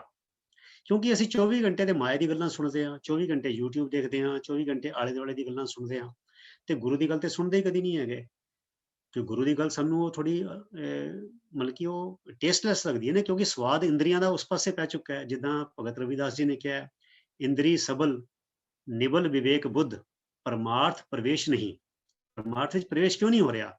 ਕਿਉਂਕਿ ਇੰਦਰੀਆਂ ਬਹੁਤ ਤਾਕਤਵਰ ਹੋ ਚੁੱਕੀਆਂ ਨੇ, ਤੇ ਜਿਹੜੀ ਬੁੱਧੀ ਹੈ, ਵਿਵੇਕ ਬੁੱਧੀ ਹੈ, ਜਿਹੜੀ ਗੁਰੂ ਤੋਂ ਲੈਣੀ ਸੀ, ਉਹ ਬਿਲਕੁਲ ਨਿਰਬਲ ਹੈ, ਉਹ ਕਮਜ਼ੋਰ ਹੈ, ਉਹਦੇ ਢੱਠੀ ਪਈ ਹੈ, ਉਹਦੇ ਕੋਲ ਉਹਦੇ ਸਾਹ ਸੱਤ ਹੀ ਨਹੀਂ ਹੈਗਾ। ਸੋ ਇਹ ਬਾਰ-ਬਾਰ ਬਾਣੀ ਪੜ੍ਹਨੀ ਇਸ ਕਰਕੇ ਜ਼ਰੂਰੀ ਹੈ ਕਿ ਜਿਹੜੇ ਸੰਸਕਾਰ ਇੰਨੀ ਜੜ ਫੜ ਚੁੱਕੇ ਨੇ ਮਨ ਵਿੱਚ, ਉਹਨਾਂ ਦੀ ਜੜ ਵੱਢੀ ਜਾਵੇ, ਤੇ ਕਿਤੇ ਨਾ ਕਿਤੇ ਗੁਰੂ ਦੀ ਵਿਚਾਰ ਆਪਣੀ ਥਾਂ ਬਣਾਵੇ, ਤਾਂ ਕਿ ਫਿਰ ਸਾਡੀ ਸਪੌਂਟੇਨੀਅਸਲੀ ਜਿਹੜਾ ਸਾਡਾ ਰਿਸਪੌਂਸ ਹੋਏਗਾ, ਉਹ ਗੁਰੂ ਦੀ ਬਾਣੀ ਦੇ ਅਨੁਸਾਰ ਹੋਏਗਾ। ਸੋ ਇਸ ਕਰਕੇ ਗੱਲਾਂ ਨੂੰ ਪੜ੍ਹਨਾ ਤੇ ਇਹਨਾਂ ਤੇ ਆਪਣੇ ਮਨ ਦੇ ਵਿੱਚ ਯਕੀਨ ਲੈ ਕੇ ਆਉਣਾ। ਕਈ ਵਾਰ ਲੋਕ ਕਹਿੰਦੇ ਨੇ ਬਾਣੀ ਕਮਾਣੀ ਵੀ ਚਾਹੀਦੀ ਹੈ। ਮੈਂ ਕਹਿੰਦਾ ਕਮਾਉਣ ਦੀ ਜਗ੍ਹਾ ਪਹਿਲੇ ਪਤਾ ਕੀ ਕਰਨਾ ਚਾਹੀਦਾ ਹੈ, ਜਿਹੜਾ ਸਭ ਤੋਂ ਸੌਖਾ, ਮਤਲਬ ਕਿ ਕਮਾਉਣ ਦਾ ਕੰਮ ਫਿਰ ਸੌਖਾ ਹੋ ਜਾਏਗਾ। ਪਹਿਲੀ ਗੱਲ ਤੇ ਆਪਣੇ ਆਪ ਨੂੰ ਇਸ ਗੱਲ ਤੇ ਯਕੀਨ ਦਿਵਾਉਣਾ ਜ਼ਰੂਰੀ ਹੈ ਕਿ ਜੋ ਗੁਰੂ ਨੇ ਕਿਹਾ ਉਹ ਸਹੀ ਹੈ। ਸਾਡੀ ਗੜਬੜ ਕੀ ਹੁੰਦੀ ਹੈ, ਅਸੀਂ ਕਹਿ ਦਿੰਦੇ ਨਹੀਂ ਜੀ ਭਾਜੀ ਇਦਾਂ ਹੈ, ਦੇਖੋ ਫਿਰ ਅਸੀਂ ਬਿਜ਼ਨਸ ਕਰਦੇ ਹਾਂ, ਨਹੀਂ ਫਿਰ ਇਦਾਂ ਹੈ, ਉਹ ਫਿਰ ਉਹ ਕੀ ਦੁਵਿਧਾ ਹੈਗੀ ਹੈ, ਉਹ ਯੱਕੋ ਤੱਕੀ ਵਾਲਾ ਕੰਮ ਹੋ ਗਿਆ। ਜੇ ਬੰਦਾ ਇਹ ਵੀ ਕਹਿ ਦੇਣਾ, ਦੇਖੋ ਜੀ ਮੈਂ ਢੀਠ ਹੈਗਾ, ਮੈਂ ਮੂਰਖ ਹੈਗਾ, ਮੈਂ ਬਸ਼ਰਮ ਹੈਗਾ, ਮੈਂ ਇਸ ਰਾਹ ਨਹੀਂ ਤੁਰ ਪਾਉਂਦਾ, ਪਰ ਮੈਨੂੰ ਇੰਨਾ ਪਤਾ ਹੈ ਕਿ ਮੇਰਾ ਗੁਰੂ ਸਿਆਣਾ ਹੈ, ਗੁਰੂ ਨੇ ਜੋ ਕਿਹਾ ਉਹ ਠੀਕ ਕਿਹਾ, ਕੁਚਲ ਕਠੋਰ ਕਪਟ ਕਾਮੀ, ਜਿਉ ਜਾਣੋ ਤਿਉ ਤਾਰ ਸੁਆਮੀ। ਇਹੋ ਜਿਹੇ ਬੰਦੇ ਦਾ ਵੀ ਪਾਰ ਉਤਾਰਾ ਹੋ ਸਕਦਾ ਹੈ, ਜਿਹੜਾ ਇਹ ਐਕਸੈਪਟ ਕਰ ਲੈਂਦਾ ਹੈ ਕਿ ਹਾਂ ਮੇਰੇ ਚ ਖਾਮੀਆਂ ਹਨ, ਮੈਂ ਮੂਰਖ ਹਾਂ, ਮੈਂ ਢੀਠ ਹਾਂ, ਮੈਂ ਬੇਵਕੂਫ ਹਾਂ, ਮੈਨੂੰ ਸਮਝ ਨਹੀਂ ਹੈਗੀ, ਪਰ ਮੇਰੇ ਕੋਲ ਇੱਕ ਓਟ ਆਸਰਾ ਹੈ ਕਿ ਮੇਰਾ ਗੁਰੂ ਬੜਾ ਸਿਆਣਾ ਹੈਗਾ, ਉਹ ਮੇਰੀ ਬੋੜੀ ਕਰੇਗਾ। ਫਿਰਤੇ ਫਿਰਤੇ ਕੋਈ ਨਾ ਕੋਈ ਰਾਹ ਖੁੱਲਣ ਦਾ ਬਹੁਤ ਵੱਡੀ ਗੁੰਜਾਇਸ਼ ਹੈਗੀ ਹੈ। ਪਰ ਜਦੋਂ ਬੰਦਾ ਆਪਣੀ ਗਲਤੀਆਂ ਨੂੰ, ਆਪਣੇ ਮਨ ਦੇ ਜਿਹੜੇ ਫੁਰਨੇ ਨੇ ਉਹਨਾਂ ਨੂੰ ਜਸਟੀਫਾਈ ਕਰਨ ਲੱਗ ਜਾਂਦਾ, ਫਿਰ ਉਹ ਰਾਹ ਬੰਦ ਹੋ ਜਾਂਦਾ। ਸੋ ਇਸ ਕਰਕੇ ਮੈਂ ਸਮਝਦਾ ਕਿ ਪਹਿਲੀ ਜਿਹੜੀ ਗੱਲ ਆਪਣੇ ਮਨ ਵਿੱਚ ਇਹ ਲਿਆਉਣੀ ਬੜੀ ਜ਼ਰੂਰੀ ਹੈ ਕਿ ਜੋ ਗੱਲ ਮੇਰੇ ਗੁਰੂ ਨੇ ਕਹਿ ਦਿੱਤੀ ਹੈ ਉਹ ਪੱਥਰ ਦੀ ਲਕੀਰ ਹੈ। ਜਿੱਦਾਂ ਭਗਤ ਕਬੀਰ ਜੀ ਕਹਿੰਦੇ ਨਾ, ਗੱਗਾ ਗੁਰ ਕੇ ਬਚਨ ਪਛਾਨਾ, ਦੂਜੀ ਬਾਤ ਨਾ ਧਰੀ ਕਾਨਾ। ਮੈਂ ਦੂਜੀ ਗੱਲ ਆਪਣੇ ਕੰਨ ਤੇ ਧਰਦਾ ਹੀ ਨਹੀਂ ਹੈਗਾ। ਜਾਂ ਇਹੜ ਤੇਹੜ ਛੱਡ ਤੂੰ, ਗੁਰ ਕਾ ਸ਼ਬਦ ਪਛਾਣ। ਕਿੰਨੀ ਕਮਾਲ ਦੀ ਗੱਲ ਹੈ, ਇਹੜ ਤੇਹੜ ਛੱਡ ਤੂੰ, ਗੁਰ ਕਾ ਸ਼ਬਦ ਪਛਾਣ। ਵੀ ਤੂੰ ਹੋਰ ਜਬੜੀਆਂ ਇੱਧਰ ਉੱਧਰ ਦੀਆਂ ਮਾਰਨੀਆਂ ਛੱਡ ਦੇ ਤੇ ਆਪਣੀ ਪਛਾਣ ਗੁਰੂ ਦੇ ਸ਼ਬਦ ਦੇ ਨਾਲ ਬਣਾ। ਤੇ ਗੁਰੂ ਦੇ ਸ਼ਬਦ ਸਾਨੂੰ ਕੀ ਸਮਝਾਉਂਦਾ ਹੈ? ਤੂੰ ਸਾਂਝਾ ਸਾਹਿਬ ਬਾਪ ਹਮਾਰਾ, ਕਰਮੀ ਕਰਮੀ ਹੋਏ ਵਿਚਾਰ, ਸੱਚਾ ਆਪ ਸੱਚਾ ਦਰਬਾਰ। ਉਸ ਦਰਬਾਰ ਵਿੱਚ ਨਾ ਤੇ ਸਿਫਾਰਿਸ਼ ਚੱਲਣੀ ਹੈ ਨਾ ਵੱਡੀ ਚੱਲਣੀ ਹੈ, ਉਹ ਆਪ ਵੀ ਸੱਚਾ ਹੈ, ਉਹਦਾ ਦਰਬਾਰ ਵੀ ਸੱਚਾ ਹੈ। ਚੰਗਿਆਈਆਂ ਬੁਰਿਆਈਆਂ ਵਾਚੈ ਧਰਮ ਹਦੂਰ, ਕਰਮੀ ਆਪੋ ਆਪਣੀ ਕੇ ਨੇੜੇ ਕੇ ਦੂਰ। ਬਾਬਾ ਆਖੇ ਹਾਜੀਆਂ, ਸ਼ੁਭ ਅਮਲਾ ਬਾਝੋਂ ਦੋਨੋਂ ਰਹੀ। ਕਿੰਨੀ ਕਮਾਲ ਦੀ ਗੱਲ ਹੈ। ਸੋ ਇਹ ਗੱਲਾਂ ਦੇ ਉੱਤੇ ਯਕੀਨ ਲਿਆਣਾ, ਇਹ ਗੱਲਾਂ ਨੂੰ ਨਮਸਕਾਰ ਕਰਨੀ, ਇਹ ਗੱਲਾਂ ਤੋਂ ਬਲਹਾਰ ਜਾਣਾ, ਇਹ ਗੱਲਾਂ ਤੋਂ ਸਦਕੇ ਜਾਣਾ ਜਿਹੜਾ ਹੈ ਉਹ ਬਹੁਤ ਜ਼ਰੂਰੀ ਹੈ। ਅੱਗੇ ਚੱਲੀਏ। ਸੋ ਜੀਵਨ ਮਨੋਰਥ ਕੀ ਹੈ ਸਾਡਾ? ਬੜਾ ਸਪਸ਼ਟ ਹੈ। ਸਾਨੂੰ ਤੇ ਕੋਈ ਲੱਭਣ ਦੀ ਲੋੜ ਹੀ ਨਹੀਂ। ਸਾਡਾ ਤੇ ਬਹੀ ਪ੍ਰਾਪਤ ਮਾਨੁਕ ਦੇਹੁਰੀਆ, ਗੋਬਿੰਦ ਮਿਲਣ ਕੀ ਇਹ ਤੇਰੀ ਬਰੀਆ। ਇਹ ਸਾਡਾ ਹੈ ਜੀਵਨ ਮਨੋਰਥ। ਮੈਨੂੰ ਹਰ ਬੰਦੇ ਵਿੱਚ ਰੱਬ ਨਜ਼ਰ ਆਉਣਾ ਚਾਹੀਦਾ ਹੈ। ਕੀ ਮੈਨੂੰ ਰੱਬ ਨਜ਼ਰ ਆ ਰਿਹਾ ਹਰ ਬੰਦੇ ਵਿੱਚ? ਬਸ ਇਹ ਸਾਡਾ ਜੀਵਨ ਮਨੋਰਥ ਹੈ। ਜਦੋਂ ਮੈਨੂੰ ਹਰ ਪ੍ਰਾਣੀ ਵਿੱਚ ਵਾਹਿਗੁਰੂ ਵਰਤਦਾ ਨਜ਼ਰ ਆਏਗਾ, ਕਣ ਕਣ ਵਿੱਚ ਵਾਹਿਗੁਰੂ ਨਜ਼ਰ ਆਏਗਾ, ਉਹ ਹੈ ਮੇਰੇ ਜੀਵਨ ਦਾ ਆਦਰਸ਼। ਤੇ ਇਸ ਜੀਵਨ ਆਦਰਸ਼ ਤੋਂ ਮੈਂ ਲੱਖਾਂ ਕਰੋੜਾਂ ਸਵਰਗ ਜਿਹੜੇ ਨੇ ਉਹ ਕੁਰਬਾਨ ਕਰਨ ਨੂੰ ਤਿਆਰ ਹੈਗਾ। ਸੋ ਆਇਓ ਸੁਣਨ ਪੜਨ ਕੋ ਬਾਣੀ, ਨਾਮ ਵਿਸਾਰ ਲਗਿਆ ਨਾ ਲਾਲਚ, ਬਿਰਥਾ ਜਨਮ ਪ੍ਰਾਣੀ। ਇਹ ਮੇਰੇ ਜੀਵਨ ਦਾ ਮਨੋਰਥ ਹੈ ਕਿ ਆਪਣੀ ਜ਼ਿੰਦਗੀ ਨੂੰ ਗੁਰਬਾਣੀ ਦੇ ਅਨੁਸਾਰ ਢਾਲਣਾ। ਮੈਨੂੰ ਕੋਈ ਸਵਰਗ ਦੀ ਲੋੜ ਨਹੀਂ, ਮੈਨੂੰ ਕੋਈ ਬਹਿਸ਼ਤ ਦੀ ਲੋੜ ਨਹੀਂ। ਤੁਹਾਨੂੰ ਇੱਕ ਹੈਰਾਨੀ ਦੀ ਗੱਲ ਦੱਸਾਂ ਵੀ ਗੁਰਬਾਣੀ ਤੇ ਇੰਨੀ ਕਮਾਲ ਦੀ ਹੈ, ਜਿਹੜੀ ਇਹ ਜੀਵਨ ਜਿਹੜੀ ਹੈ ਸਵਰਗ ਦੀ ਕਹਾਣੀ ਕੀ ਹੈਗੀ ਹੈ। ਚਾਹੇ ਉਹ ਇਸਲਾਮ ਦੀ ਗੱਲ ਹੋ, ਚਾਹੇ ਉਹ ਜੂਡਾਇਜ਼ਮ ਦੀ ਗੱਲ ਹੋ, ਚਾਹੇ ਉਹ ਈਸਾਈਆਂ ਦੀ ਗੱਲ ਹੋ। ਤੇ ਭਗਤ ਕਬੀਰ ਜੀ ਨੂੰ ਵੀ ਕਾਜ਼ੀ ਮਤਲਬ ਕਿ ਇਸਲਾਮ ਦੇ ਘੇਰੇ 'ਚ ਲਿਆਉਣ ਦੀ ਯਤਨ ਕਰ ਰਹੇ ਹੋਣਗੇ। ਉਹ ਸ਼ਬਦਾਂ 'ਚ ਉਹਦਾ ਜ਼ਿਕਰ ਆਉਂਦਾ ਹੈ, ਕਹਿੰਦੇ ਬਾਬਾ ਆਦਮ ਕੋ ਖੂਬ ਨਦਰ ਦਿਖਾਈ, ਉਨ ਵੀ ਪਿਸ਼ਤ ਘਨੇਰੀ ਪਾਈ। ਹੁਣ ਬਾਬਾ ਆਦਮ ਉਹਦਾ ਪੁੱਤਰ ਕਿਹਾ ਜਾਂਦਾ ਹੈ ਵੀ ਰੱਬ ਦਾ ਪਹਿਲਾ ਜਿਹੜਾ ਬੰਦਾ ਬਣਾਇਆ ਰੱਬ ਨੇ, ਜੋ ਉਹਨਾਂ ਦੀ ਬਿੱਥ ਹੈਗੀ ਹੈ। ਹੁਣ ਉਹਨੂੰ ਫਰੂਟ ਉਹਨੇ ਖਾ ਲਿਆ, ਫਲ ਖਾਣ ਦਾ ਮਨਾ ਕੀਤਾ ਸੀਗਾ। ਤੇ ਮੇਰੇ ਦਿਮਾਗ 'ਚ ਇੱਕ ਗੱਲ ਆਈ, ਮੈਂ ਕਿਹਾ ਮੰਨ ਲਓ ਤੁਸੀਂ ਆਪਣੇ ਘਰ ਨਾਲ ਇੱਕ ਫਰੂਟ ਬਾਸਕਟ ਲੈ ਕੇ ਆਏ, ਭਾਂਤ ਭਾਂਤ ਦੇ ਫਰੂਟ ਲੈ ਕੇ ਆਏ, ਤੇ ਤੁਸੀਂ ਆਪਣੇ ਪੁੱਤਰ ਨੂੰ ਸੱਦਿਆ, ਕਿਹਾ ਕਾਕਾ ਦੇਖ ਇਹ ਫਰੂਟ ਮੈਂ ਲਿਆਂਦੇ ਨੇ, ਤੂੰ ਇਹ ਸਾਰੇ ਫਰੂਟ ਖਾ ਸਕਦਾ ਹੈ, ਪਰ ਤੂੰ ਇਹ ਵਾਲਾ ਫਰੂਟ ਨਹੀਂ ਖਾਣਾ। ਮੰਨ ਲਓ ਤੇ ਤੁਸੀਂ ਰੱਖ ਦਿੱਤਾ, ਠੀਕ ਹੈ। ਤੇ ਉਸ ਬੱਚੇ ਨੇ ਫਰੂਟ ਖਾ ਲਿਆ, ਤੁਹਾਡੇ ਪੁੱਤਰ ਨੇ ਫਰੂਟ ਖਾ ਲਿਆ। ਤੇ ਮੈਂ ਇੱਕ ਈਸਾਈ ਨੂੰ ਤਾਂ ਪੁੱਛਿਆ, ਮੈਂ ਕਿਹਾ ਦੱਸੋ ਕਿ ਤੂੰ ਇਹਦਾ ਫਰੂਟ ਲਿਆਂਦੇ ਤੇ ਤੂੰ ਕਿਹਾ ਤੂੰ ਇਹ ਵਾਲੇ ਫਰੂਟ ਨਹੀਂ ਖਾਣੇ, ਬਾਕੀ ਸਾਰੇ ਫਰੂਟ ਖਾ ਸਕਦਾ, ਤੇ ਉਹਨੇ ਫਰੂਟ ਖਾ ਲਿਆ। ਤੇ ਕੀ ਤੂੰ ਆਪਣੇ ਪੁੱਤਰ ਨੂੰ, ਛੋਟਾ ਜਿਹੜਾ ਬੱਚਾ ਹੈ 4-5 ਸਾਲ ਦਾ, ਉਹਨੂੰ ਘਰੋਂ ਬਾਹਰ ਸੁੱਟ ਦੇਗਾ? ਉਹ ਵਿਚਾਰੇ ਕੋਲ ਵੀ ਜਵਾਬ ਨਹੀਂ ਆਇਆ। ਤੇ ਮੈਂ ਕਿਹਾ ਉਹ ਰੱਬ ਕਿਹੋ ਜਿਹਾ ਹੋਇਆ ਵੀ ਜਿਹੜਾ ਇੱਕ ਫਰੂਟ ਖਾਣ ਦੀ ਗਲਤੀ ਕਰਕੇ ਸੁੱਟ ਦਿੱਤਾ। ਤੇ ਭਗਤ ਕਬੀਰ ਜੀ ਕਹਿੰਦੇ ਨੇ ਵੀ ਮੁੱਲਾ ਜੀ, ਤੁਹਾਡੇ ਵੱਲ ਜਿਹੜਾ ਆਦਮ ਸੀਗਾ, ਆਦਮ ਜਿਹੜਾ ਰੱਬ ਦੇ ਇੰਨੇ ਨੇੜੇ ਸੀਗਾ, ਉਹਨੂੰ ਰੱਬ ਨੇ ਸਵਰਗ ਚੋਂ ਬਾਹਰ ਸੁੱਟ ਦਿੱਤਾ ਇੱਕ ਛੋਟਾ ਜਿਹਾ ਫਲ ਖਾਣ ਦੀ ਗਲਤੀ ਕਰਕੇ। ਕਹਿੰਦੇ ਮੇਰੇ ਵਰਗੇ ਜੁਲਾਹੇ ਨੂੰ ਕਿਹਨੇ ਪੁੱਛਣਾ, ਮੈਂ ਤੇ ਛੋਟਾ ਜਿਹਾ ਜੁਲਾਹਾ ਹੈਗਾ, ਇਸ ਕਰਕੇ ਮੈਨੂੰ ਤੁਹਾਡੀ ਬਿਸ਼ਤ ਨਹੀਂ ਚਾਹੀਦੀ, ਮੈਨੂੰ ਤੁਹਾਡਾ ਸਵਰਗ ਨਹੀਂ ਚਾਹੀਦਾ। ਮਤਲਬ ਕਿੰਨੀਆਂ ਦਲੇਰਾਨਾ ਤੇ ਕਿੰਨੀਆਂ ਲੌਜਿਕ ਦੀ ਗੱਲਾਂ, ਕਿੰਨੇ ਕਮਾਲ ਦੀ ਗੱਲ ਭਗਤ ਕਬੀਰ ਜੀ ਨੇ ਉਸ ਜ਼ਮਾਨੇ 'ਚ ਕਹੀ ਹੈ।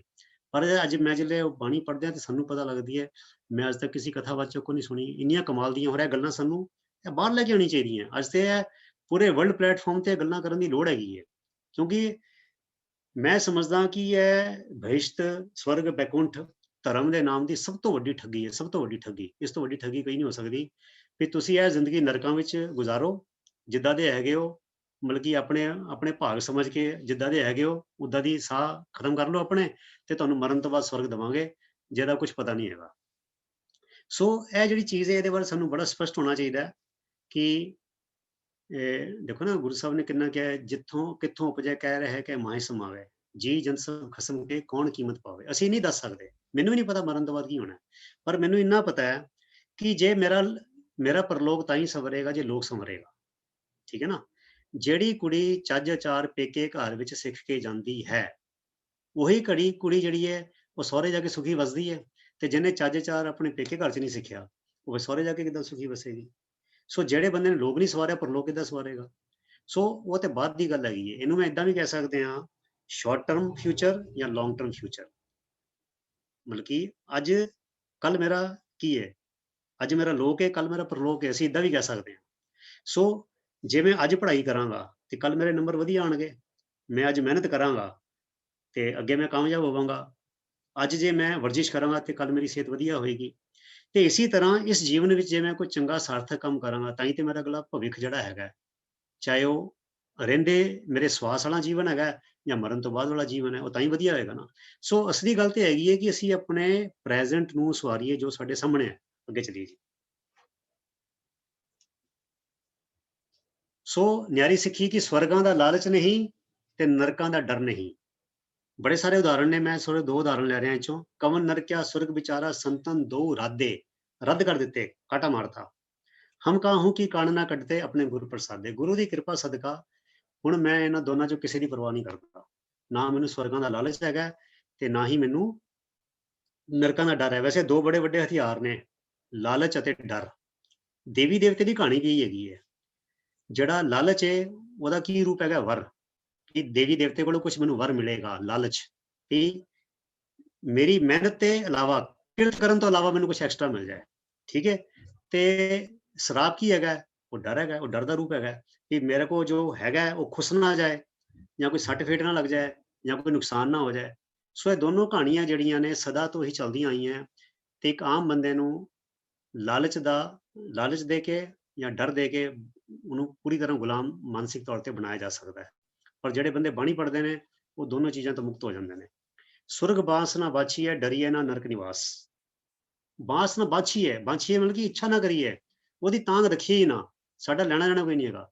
ਡਰੀਏ ਨਾ ਨਰਕ ਨਿਵਾਸ, ਕਿਆ ਕਮਾਲ ਦੀ ਗੱਲ ਹੈ। ਹੋਣਾ ਹੈ ਸੋ ਹੋਈ ਹੈ, ਮਨੇ ਨਾ ਕੀਜੈ ਆਸ। ਰਮਈਆ ਗੁਣ ਗਾਈਐ, ਜਾਂ ਤੇ ਪਾਈਐ ਪਰਮ ਨਿਧਾਨ। ਉਹ ਪਰਮ ਨਿਧਾਨ ਕੀ ਹੈ? ਉਹ ਪਰਮ ਨਿਧਾਨ ਹੈ ਪਰਮ ਆਨੰਦ, ਉਹ ਹੈ ਚੜ੍ਹਦੀ ਕਲਾ, ਉਹ ਹੈ ਸੰਤੋਖ, ਉਹ ਹੈ ਸਾਦਗੀ, ਉਹ ਹੈ ਹਰ ਮਨੁੱਖ ਵਿੱਚ ਰੱਬ ਨੂੰ ਦੇਖਣਾ। ਉਹ ਹੈ ਮਤਲਬ ਕਿ ਉਹ ਜਿੱਦਾਂ ਗੁਰੂ ਸਾਹਿਬ ਨੇ ਕਿਹਾ, ਭਗਤ ਵਛਲ ਦੀਨ ਬੰਦ। ਜੋ ਪਰਮਾਤਮਾ ਦੇ ਗੁਣ ਨੇ, ਉਹ ਸਾਰੇ ਗੁਣਾਂ ਨੂੰ ਆਪਣੇ ਅੰਦਰ ਪਰਮਾਤਮਾ ਕੋਲੋਂ ਗੁਣਾਂ ਦੀ ਦਾਤ ਮੰਗਣੀ ਤੇ ਗੁਣਾਂ ਵਿੱਚ ਲਿਆਣਾ ਤੇ ਉਹ ਗੁਣਾਂ ਨੂੰ ਇੰਪਲੀਮੈਂਟ ਕਰਨਾ ਆਪਣੇ ਪਰਿਵਾਰਿਕ ਲੈਵਲ ਤੇ, ਨਿੱਜੀ ਲੈਵਲ ਤੇ, ਹਰ ਥਾਂ ਤੇ। ਅੱਗੇ ਚਲੀਏ ਜੀ। ਵੀਰ ਜੀ ਟਾਈਮ ਕਿੰਨਾ ਰਹਿ ਗਿਆ ਆਪਣੇ ਕੋਲ? ਐਮਪੀ ਵੀਰ ਜੀ, ਵੀਰ ਜੀ ਟਾਈਮ ਕਿੰਨਾ ਰਹਿ ਗਿਆ? ਓਕੇ 15 ਮਿੰਟ ਹੋਰ ਲੈ ਲਓ। ਅੱਛਾ 15 ਮਿੰਟ, ਠੀਕ ਹੈ। ਆ ਜਾਓ ਅੱਗੇ ਫਿਰ ਉੱਧਰ, ਉੱਥੇ ਸਲਾਈਡ ਤੇ ਆ ਜਾਓ ਵੀਰ ਜੀ।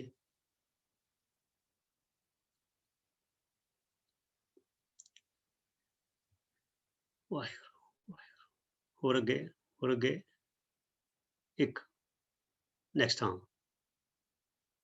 ਹਾਂ ਆ ਗਿਆ। ਦੇਖੋ ਇਹ ਦੇਖਾ, ਇਹ ਹੈਗਾ ਵੀ ਜਿਹੜੀ ਮਰਨ ਤੋਂ ਬਾਅਦ ਦੀ ਗੱਲ ਹੈ ਉਹ ਕਿੰਨੀ ਧੋਖੇ ਵਾਲੀ ਹੈ। ਔਰ ਉਹ ਵੀ ਮੈਂ ਆਪਣੇ ਨੂੰ ਨਹੀਂ ਕਹਿ ਰਿਹਾ, ਇਹ ਗੱਲਾਂ ਸਾਨੂੰ ਗੁਰਬਾਣੀ ਚ ਆਈ ਹੈ ਕਿ ਥਾਕਾ ਤੇਜ ਉਡਿਆ ਮਨ ਪੰਖੀ, ਘਰ ਆਂਗਨ ਨਾ ਸੁਖਾਈ। ਬੇਣੀ ਕਹੇ ਸੁਣੋ ਰੇ ਭਗਤੋ, ਮਰਨ ਮੁਕਤ ਕਿਨ ਪਾਈ। ਵੀ ਪ੍ਰੋਬਲਮ ਤੇ ਮੈਨੂੰ ਹੁਣ ਹੈਗੀ ਹੈ, ਮੈਨੂੰ ਗੁੱਸਾ ਤੰਗ ਕਰ ਰਿਹਾ ਹੈ, ਮੈਨੂੰ ਲਾਲਚ ਤੰਗ ਕਰ ਰਿਹਾ ਹੈ, ਮੈਨੂੰ ਮੋਹ ਤੰਗ ਕਰ ਰਿਹਾ ਹੈ, ਮੈਨੂੰ ਈਰਖਾ ਤੰਗ ਕਰ ਰਹੀ ਹੈ। ਮੈਨੂੰ ਤੇ ਇਹਨਾਂ ਤੋਂ ਮੁਕਤੀ ਹੁਣ ਚਾਹੀਦੀ ਹੈ। ਹੁਣ ਬੰਦਾ ਜਿਹੜਾ ਮੁਰਦਾ ਹੋ ਜਾਏ, ਹੁਣ ਉਹ ਮੁਰਦੇ ਤੇ ਨਿੰਦਾ ਉਸਤਤ ਦਾ ਕੋਈ ਫਰਕ ਹੀ ਨਹੀਂ ਪੈਂਦਾ। ਉਹਦੀ ਕੋਈ ਨਿੰਦਾ ਕਰੇ, ਉਸਤਾ ਕਰੇ, ਉਹਨੂੰ ਠੁੱਡੇ ਮਾਰੇ, ਜੋ ਮਰਜ਼ੀ ਕਰੇ, ਉਹਨੂੰ ਕੀ ਫਰਕ ਪੈਂਦਾ? ਉਹ ਤੇ ਵੈਸੇ ਮੁਕਤ ਹੋ ਗਿਆ। ਮੁਕਤ ਹੋ ਗਿਆ ਮਤਲਬ ਕਿ ਉਹ ਤੇ ਮਰ ਹੀ ਗਿਆ, ਉਹ ਤੇ ਕੋਈ ਅਸਰ ਹੀ ਨਹੀਂ ਹੈਗਾ। ਤੇ ਸਾਨੂੰ ਕਨਸੈਪਟ ਦਿੱਤਾ ਗੁਰੂ ਸਾਹਿਬ ਨੇ ਜੀਵਨ ਮੁਕਤ, ਤੇ ਇਹਦੀ ਕੋਈ ਜੁਗਤੀ ਨਹੀਂ। ਇਹਦੀ ਜੁਗਤੀ ਹੈ ਸਿਰਫ ਤੇ ਸਿਰਫ ਅਕਾਲ ਪੁਰਖ ਕੇ ਅਰਦਾਸ, ਸੇਵਾ, ਸਿਮਰਨ, ਤੇ ਇਹਦਾ ਕੋਈ ਦਾਵਾ ਨਹੀਂ ਕੀਤਾ ਜਾ ਸਕਦਾ। ਇਹ ਸਿਰਫ ਅਕਾਲ ਪੁਰਖ ਦੀ ਖੇਡ ਹੈਗੀ ਹੈ ਤੇ ਬਸ ਉਹਦੇ ਕਿਰਪਾ ਦੇ ਪਾਤਰ ਬਣ ਜਾਓ। ਔਰ ਬੜੀ ਸੰਤ ਗੁਰੂ ਸਾਹਿਬ ਨੇ ਇੰਨੀ ਕਮਾਲ ਦੀ ਗੱਲ ਦੱਸੀ, ਉਹਦਾ ਸ਼ਰੀਕ ਹੀ ਕੋਈ ਨਹੀਂ ਹੈਗਾ। ਜਦ ਸਾਰਾ ਕੁਝ ਹੀ ਉਹ ਆਪ ਹੈਗਾ ਤੇ ਫਿਰ ਉਹਦੇ ਕੋਲੋਂ ਹੀ ਮੰਗਣਾ ਚਾਹੀਦਾ ਹੈ। ਉਹ ਦੂਤ ਵੀ ਉਹਦੇ ਨੇ, ਮਾਇਆ ਵੀ ਉਹਦੀ ਬਣਾਈ ਹੋਈ ਹੈਗੀ ਹੈ, ਮੌਤ ਵੀ ਉਹਦੀ ਬਣਾਈ ਹੋਈ ਹੈ, ਮੋਹ ਵੀ ਉਹਦਾ ਬਣਾਇਆ ਹੋਇਆ। ਕਹਿੰਦੇ ਕੁਰਬਾਨ ਕੀਤਾ ਤਿਸੇ ਵਿਟੋਂ, ਜਿਨ ਮੋਹ ਮਿੱਠਾ ਆਇਆ। ਕਹਿੰਦੇ ਜਿੰਨੇ ਇੰਨਾ ਮਿੱਠਾ ਮੋਹ ਲਾ ਦਿੱਤਾ ਹੈ ਬੰਦਿਆਂ ਨੂੰ, ਮੈਂ ਤੇ ਉਸ ਅਕਾਲ ਪੁਰਖ ਤੋਂ ਕੁਰਬਾਨ ਜਾਂਦਾ। ਕਮਾਲ ਦੀ ਗੱਲ ਹੈ। ਸੋ ਸਿਰਫ ਉਹਦੀ ਸ਼ਰਨ ਤੱਕੋ ਤੇ ਜੀਵਨ ਮੁਕਤੀ ਦਾ ਜਿਹੜਾ ਹੈ ਗਿਫਟ, ਜਿਹੜਾ ਹੈ ਤੋਹਫਾ ਹੈ, ਉਹ ਸਾਨੂੰ ਨਸੀਬ ਹੋ ਸਕਦਾ ਹੈ।